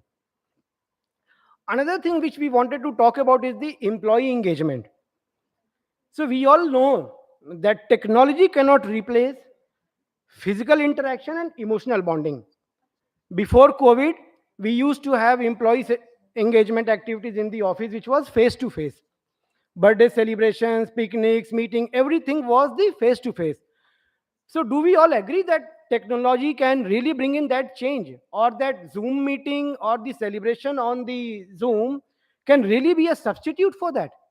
So how are we HR professionals coping up with those kind of situation? So I think during the day in this session, we would definitely be coming out of with some thought process how to deal with such kind of situations, wherein we have to have those employees also engaged with us who are equally working hard for us, sitting at home, managing their work also and managing the family life at home under different situations. Now, when we talk about boosting employee morale, so we all will agree that isolation from workforce has really led to the stress of the employees. So those employees who are sitting at home, how are we being empathetic towards them? Are we really being considerate for those individuals? Or else we HR people are only devising policies and procedures which are for those people who are sitting up in the offices. A majority of the workforce would be at work from home, and like the speakers we are talking today, there may be another pandemic. So have we really devised any policies and procedures to boost the morale and confidence of those people who are sitting at home? How often are we interacting with them? Only when it is the need of the hour, when we have certain meetings lined up, when we have certain presentations? Or also we have found out a mechanism that yes, we have to encourage them also. There may be situations when husband and wife might be in quarreling situation, they might be having some issues at home, but at the same time they also have to switch on their camera, make faces, show them that they are presentable enough, and they have started their computer at 8 o'clock or 8:30, whatever the timing of the office is. So we really need to ponder, we really need to think that how we are going to engage such kind of employees who are sitting at home. So this is what I was talking about, the people part. Again, higher flexibility in maintaining work-life balance. We need to design flexible and open organization structure. I remember a couple of days we were having a discussion that in our system we wanted to have a policy for leaves for pandemic. So then the question came that pandemic is fading now and people are coming to work. So those symptomatic and isolation leaves are going to be removed now. So in that situation, there were a lot of even VHR people who were wanting people to come back to the office. So probably our mindset has not changed to really be flexible enough to those employees who are undergoing those symptoms, who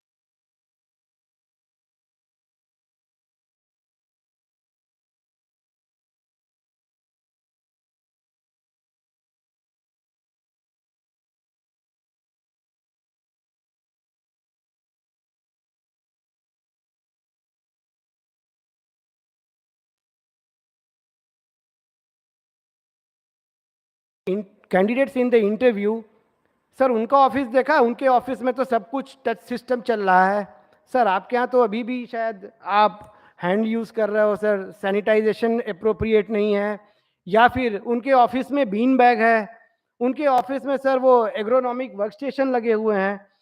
सो ये जो आज की जो youth है उनके जो rising aspirations हैं, so I would really like to listen to our industry expert sitting over here कि बड़ी ऑर्गेनाइजेशन लाइक ओएनजीसी और बाकी कंपनियों ने बताया कि ये यूथ को कैसे हैंडल कर रहे हैं, उनके राइजिंग एस्पिरेशंस को कैसे हैंडल कर रहे हैं, कि ये स्मार्ट ऑफिस कल्चर इमीडिएटली अपने ऑफिस में हम कैसे इंप्लीमेंट करें, किस तरीके से हम उनको वो ऑफिस की चकाचौंध दिखाएं कि वो बीन बैग भी लगे हुए हैं, म्यूजिक भी है, रेस्ट एरियाज भी हैं.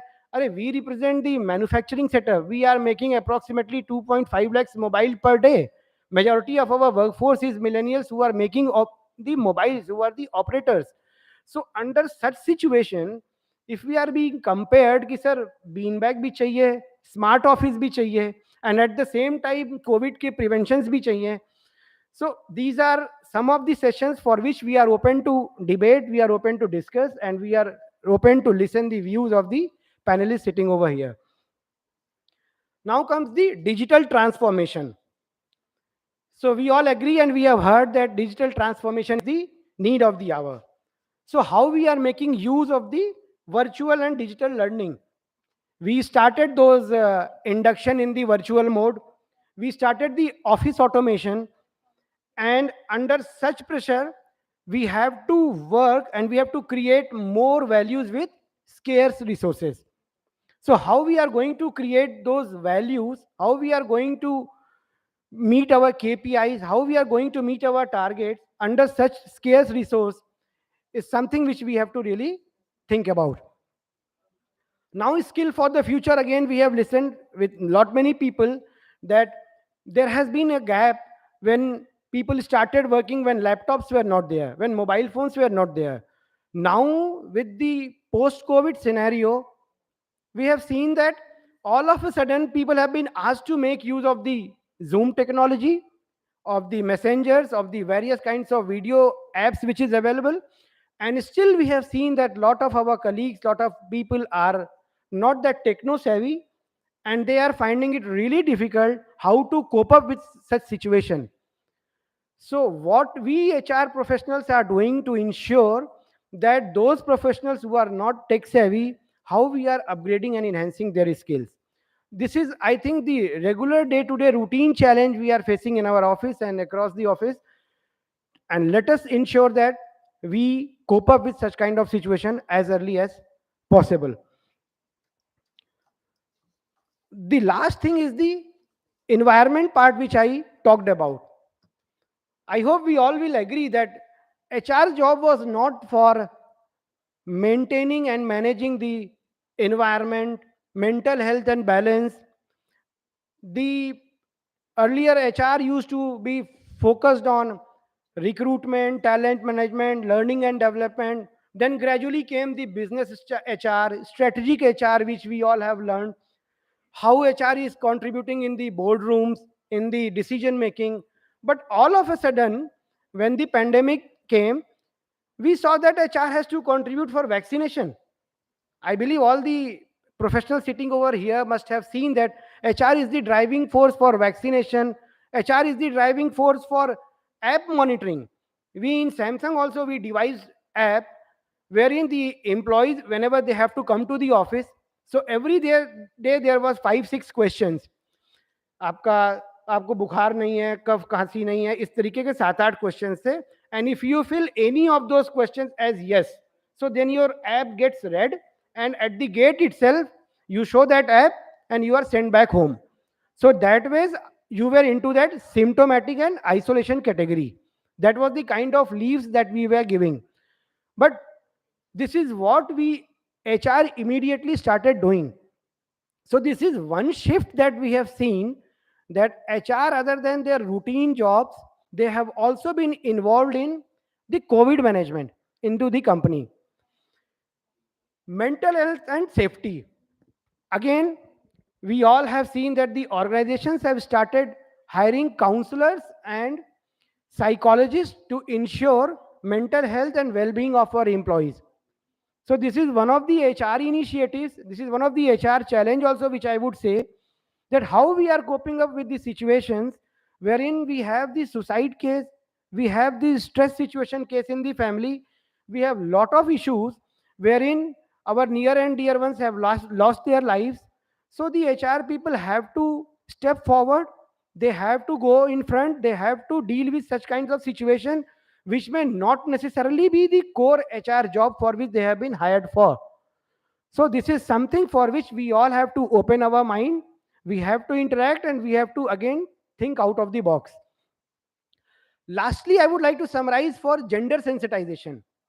Now during this work from home culture, we have seen that lot of issues related to the female employees have come up.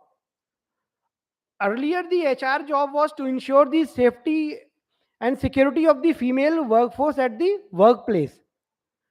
But now with this Zoom and other kinds of video app and meetings that we have started happening, how are we ensuring that those unwanted video calls, unwanted gestures, how are our female employees reporting to that? And are we really sensitive towards such kind of harassment at workplace? Even that would be called harassment at workplace because our female workforce are sitting at home and they might have come across certain unwanted calls or certain unwanted messages from their employees which they may not be liking. And we have lots of WhatsApp and other kinds of messaging groups wherein those kinds of things immediately get spiraled up. So in this social media and in this technology driven environment, we have seen that even the smallest of issues related to our female workforce gets escalated, and then HR has to come into the picture. So this is one of the challenge for which we have to think about, and we have to ensure that we HR people are sensitive towards our female workforce as well. So what is the road ahead? So I would like to summarize the road ahead as we HR professional need to develop successful method for adapting to this new reality. We have to come out of those past traditional HR domain work and we have to adapt this new reality. Secondly, we have to develop new workforce policies related to leaves, related to compensation, related to work from home. Are we really doing that? Sometimes we have seen that when we are redevising our compensation policies, we have reduced the fixed component and we have enlarged the variables. Is it really right? Are we ethical towards our employees? We need to think about it. Lastly, the greatest priority has to be given to upskilling and reskilling of the workforce. I think these are some of the challenges that we all need to ponder. Thank you. Thank you.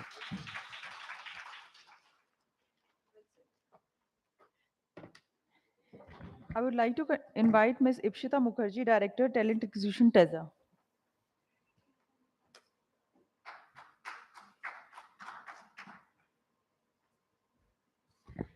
Good afternoon, all the prestigious members here.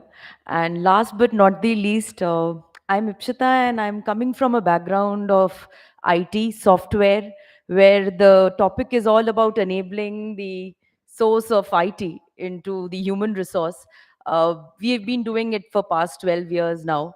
The only challenge I would, start with would be that when the lockdown happened and when COVID, strike, the first question all the HRs had, and even the employees, when I'm talking about a software company, that HR घर में बैठ के करेगा क्या?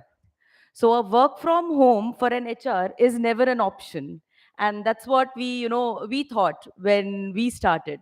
So I remember my team, when we said that it's a lockdown and you have to go home, my team was feeling insecure. घर से कैसे काम होगा? Because when we are talking about engineers, they have their laptops and they would be working and they would be on coding. But what an admin or an HR or any support system would do? And I think the only best thing that the COVID has taught, that the support system, which was like a thankless job before, has been a thankful job as of now. And that's where being an HR, we were proud of what we were doing, but I feel now people and families more proud of what we are doing. So, keeping that in mind, let me just give you a little bit of hint about, a corporate sector and an IT sector where we talk about enabling the IT premises into the organization. There were two things that, we felt when we talk about being in an IT sector. Two things which are very important when it comes to a private sector is the first, the insecurity of the job, specifically when the COVID had stricken, and the second was the trust with the employees. So they were the two things which were very important. Insecurities can be challenged because probably if you're productive, you would be doing well. But what about the trust of the employees? Because in private sector, you have no idea that tomorrow you would get your salary or not. You have no idea that now that the world is going through such a bad condition, will my job be secured?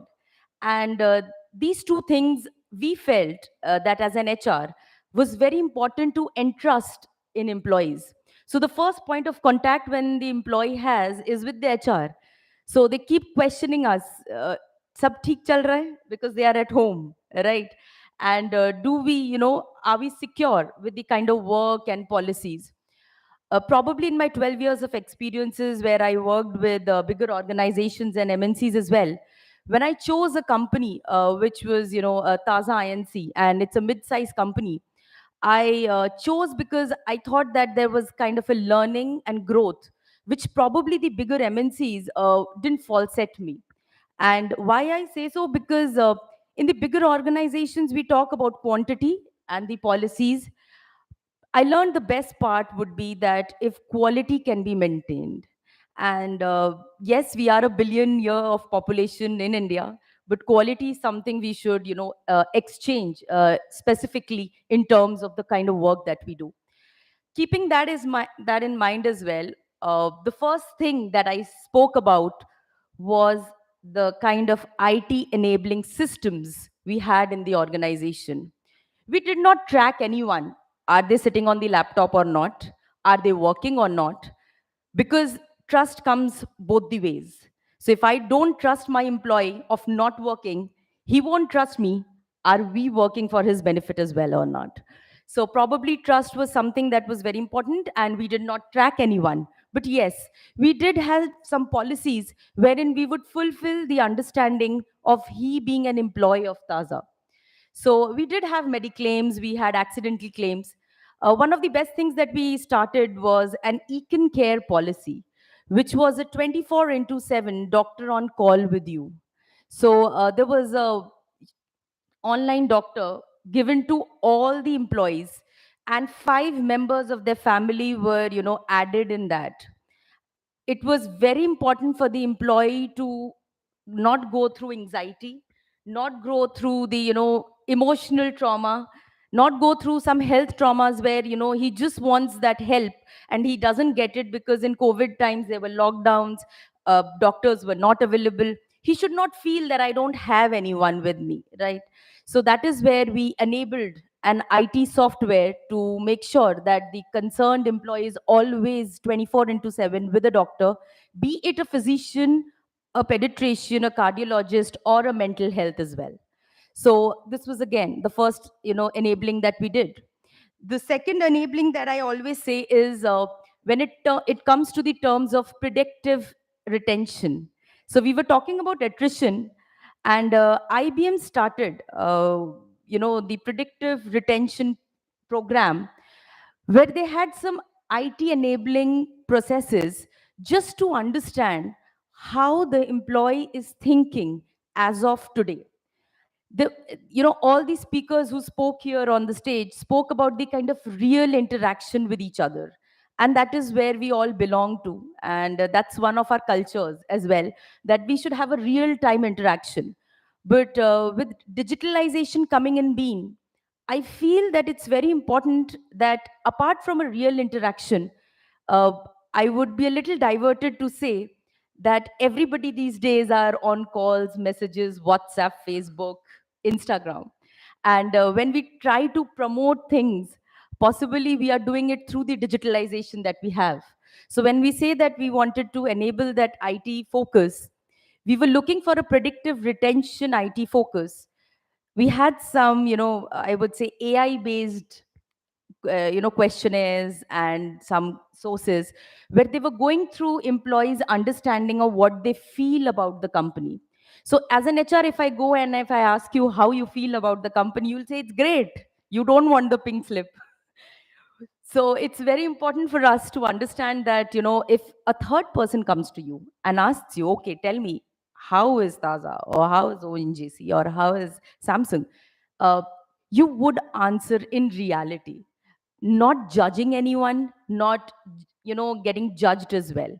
And that is where again the AI, cut short is the AI that we are using, and that helped us to work along and to see. And I was very surprised to see 28% of the employees uh, wanted, were thinking of looking for a job change, which possibly was not the scene when we were there in office and when we were in reality, physically being with them. And the second result, which we, were going through and we wanted to know, was to understand where this is coming from. And the reason and the answer why they wanted to move out for a change was the money. So that was the only thing that they were looking forward. Here comes the, actual understanding of the world. And once all the speakers had, spoken about that, yes, now it's very easy to give interviews. It's very easy to be on a laptop and switching jobs. And the culture of the company doesn't get connected. So today I'm in Samsung, and tomorrow I can be in Taza, and third I can be in IBM. For me, it's very easy. And in reality, when you had to come with a scooter or come with, the car or the metro and give an interview, was a different scenario. So here I am an organizational development trainer for NASCOM as well, and I keep telling that hum apna gadha khud hi khod rahe hain, because recession would come in. And very sorry to say, yes, PSUs and government sectors, defense. I come from a defense background, so yes, we would be still alive and mitigated, but I fear for the private sector, and specifically IT, because it has given a great boom to the, Indian, I would say, finance as well. But I would always say that there would be, a recession time, and it would soon come in, and that is where I would fear. I would leave it short and crisp, because all these speakers have spoken about the ones that we wanted to touch upon. I would love to know if anybody has any questions for me.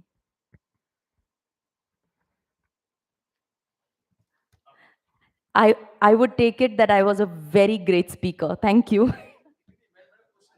Oh, is it? Okay. No worries. Varun is your name, right? See, I'm the HR now. I get to know the names first. circle for asking too many questions. No, no, no. That's So, great. yeah, you were mentioning that you are using a AI based application or a platform. Yeah. So, is that so? Does that allow a employee to give feedback slash vent Yes. out anonymously, wherein Yes. Yes. or mentioning his name? Yes, so I love to mention names because that's what I always believe in. So we use a source, a AI based application which is Lattice, which talks about one-on-one feedbacks and anonymous surveys. Now, what happens that these all surveys are done every on a 360-degree parallel level with the organization. It's very easy for mid-size organizations to adapt in this. When we are talking about a 10,000 employee company like I was in IBM, at that time this never works in, right? But specifically for a mid-size company, yes, it does. And we have a 360-degree application based on that. We have one-on-one feedbacks. We have a great understanding of IDP. Now, let me introduce IDP as an individual development plan. So if I don't know, I have just entered your organization and I have no clue. I'm an HR, that's it. But I don't have an IDP for myself. That's a development plan in the organization.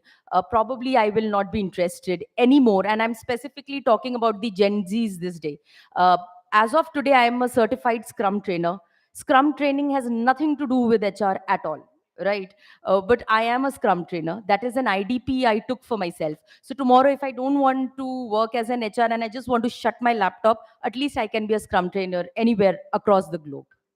And one more kind of suggestion, or maybe uh, we have databases for hiring candidates. Yes. I'm not sure whether there is a platform or a database wherein blacklisting slash Yes. feedbacks about a candidate or a employee can be Yes, it's there. visible. It's there. It's there. And do we have a mechanism to scroll that whether your employee is updating his resume there? Sure. You may get to know whether he is looking for another job Okay, or not. so there is no platform for your second answer that any person who is updating his resume there and you can see that. But yes, you can blacklist, you can yellow chit anyone from the organization if that person has been on a wrong spot. But that would be a person. That would be a private information, right? It won't be visible to other companies. No, it's visible to all the companies. It's so I can see. So anybody who is coming for an interview for me, for us, and probably I didn't have a great experience. I go through that website and check his name. So it would be visible that has he been earlier quoted or not. Oh, that's Yes, great. and I if was it's not because I don't come from the HR space, so I'm not. Yes, there I'm is, not there is. very aware of that. But Yes, there is. That's great. Thank you. Thank you. Anyone else? Thank you.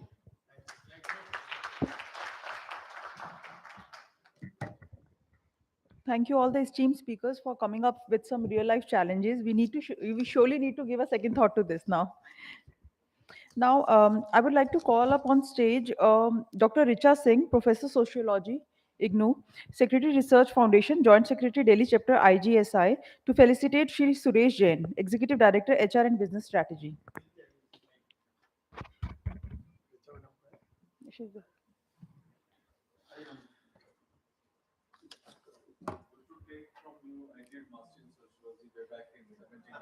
So it's a student teacher thing.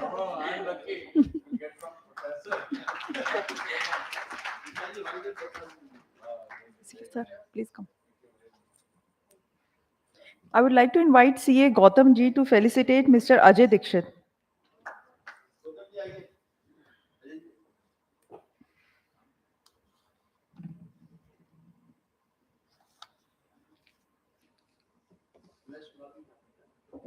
Okay. Advocate Ragini Gupta ji, General Secretary, Jan Seva Samiti, please come on stage to felicitate Ms. Ipshita Mukherjee. Please come.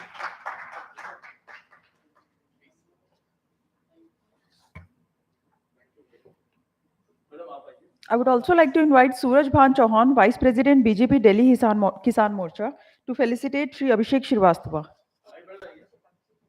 No, first, Ipshita, you are.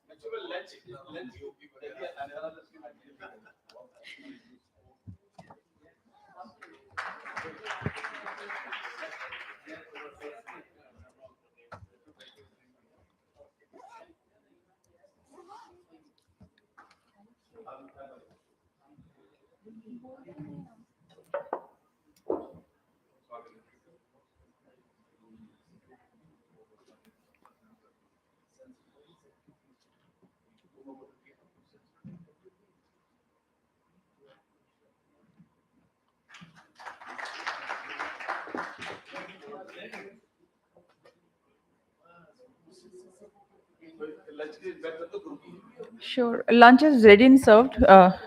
You can please have your lunch.